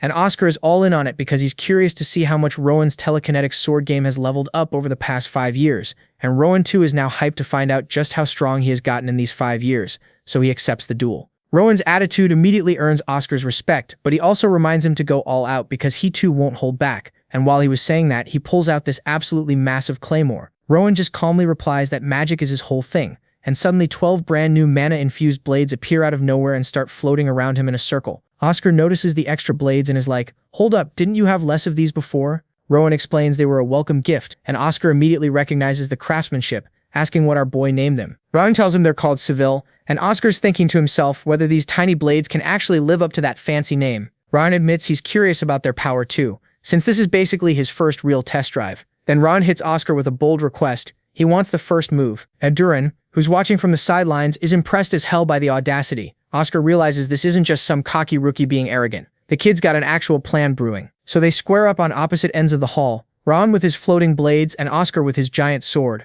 Then Oscar erupts with this intense crimson aura, and basically warns Rowan, "Don't you dare disrespect my family's fighting style with some half-assed imitation." Rowan thinks back to his 5 years of sparring with Lucas, knowing the Pass-Off family's claymore style inside and out from all that practice. But he also knows that Oscar is on a completely different level than his friend could ever reach. With that, the battle begins. He goes all in from the first second, using all 12 shards, but Oscar just casually swats them away. He gives Rowan some quick feedback, saying the technique's rough but has potential. But even if it does, it's nowhere near enough to beat him. And as he says that, he charges straight at our boy, and Rowan has no idea how to stop him. So he quickly comes up with a crude plan. He knows that he can't stop that sword. So instead he focuses on slowing down the sword's speed. Oscar's about to bring down another strike when, in the next second, he's completely frozen in place. Lucas and Edrin are watching from the side, with Lucas pointing out that something invisible just locked his dad down. Rowan's back on his feet while Oscar's struggling against the restraints. Turns out our boy used precise mana control to manipulate weight and friction to trap Oscar. Oscar looks at him with this impressed smile, saying the kid learned some nice tricks, but warns him parlor tricks won't cut it. The mana threads start cracking, and with one massive roar, Oscar just shatters those magical restraints like they're tissue paper. His claymore comes crashing down but stops inches from Rowan, blocked by all 12 of his blades interlocked together. Rowan pushes back with everything, realizing his new weapon's way more capable than he thought. But Oscar stops playing nice and unleashes this furious combo, pushing Rowan backward across the floor with each strike. Our boy knows his mana is still too weak to restrain Oscar for long, but at least for now the situation isn't too bad because he can control his weapon. But the real problem is that there is nowhere to fall back to. He's losing his ground, so he decided to go all offensive. He whips out a fireball and launches it at Oscar, and it all happens so fast that Oscar could barely block it. And in the end, it was his mustache that got the hit. Bro lost half of his mustache in that attack, and his commander and colleagues didn't forget to make fun of him for that. Some even started straight up roasting him. But at the same time, they are impressed by our boy's skill. And then Edrin calls our boy over, telling him to like the video and help Mamoru to make juicy content and activate that cheeky little bell.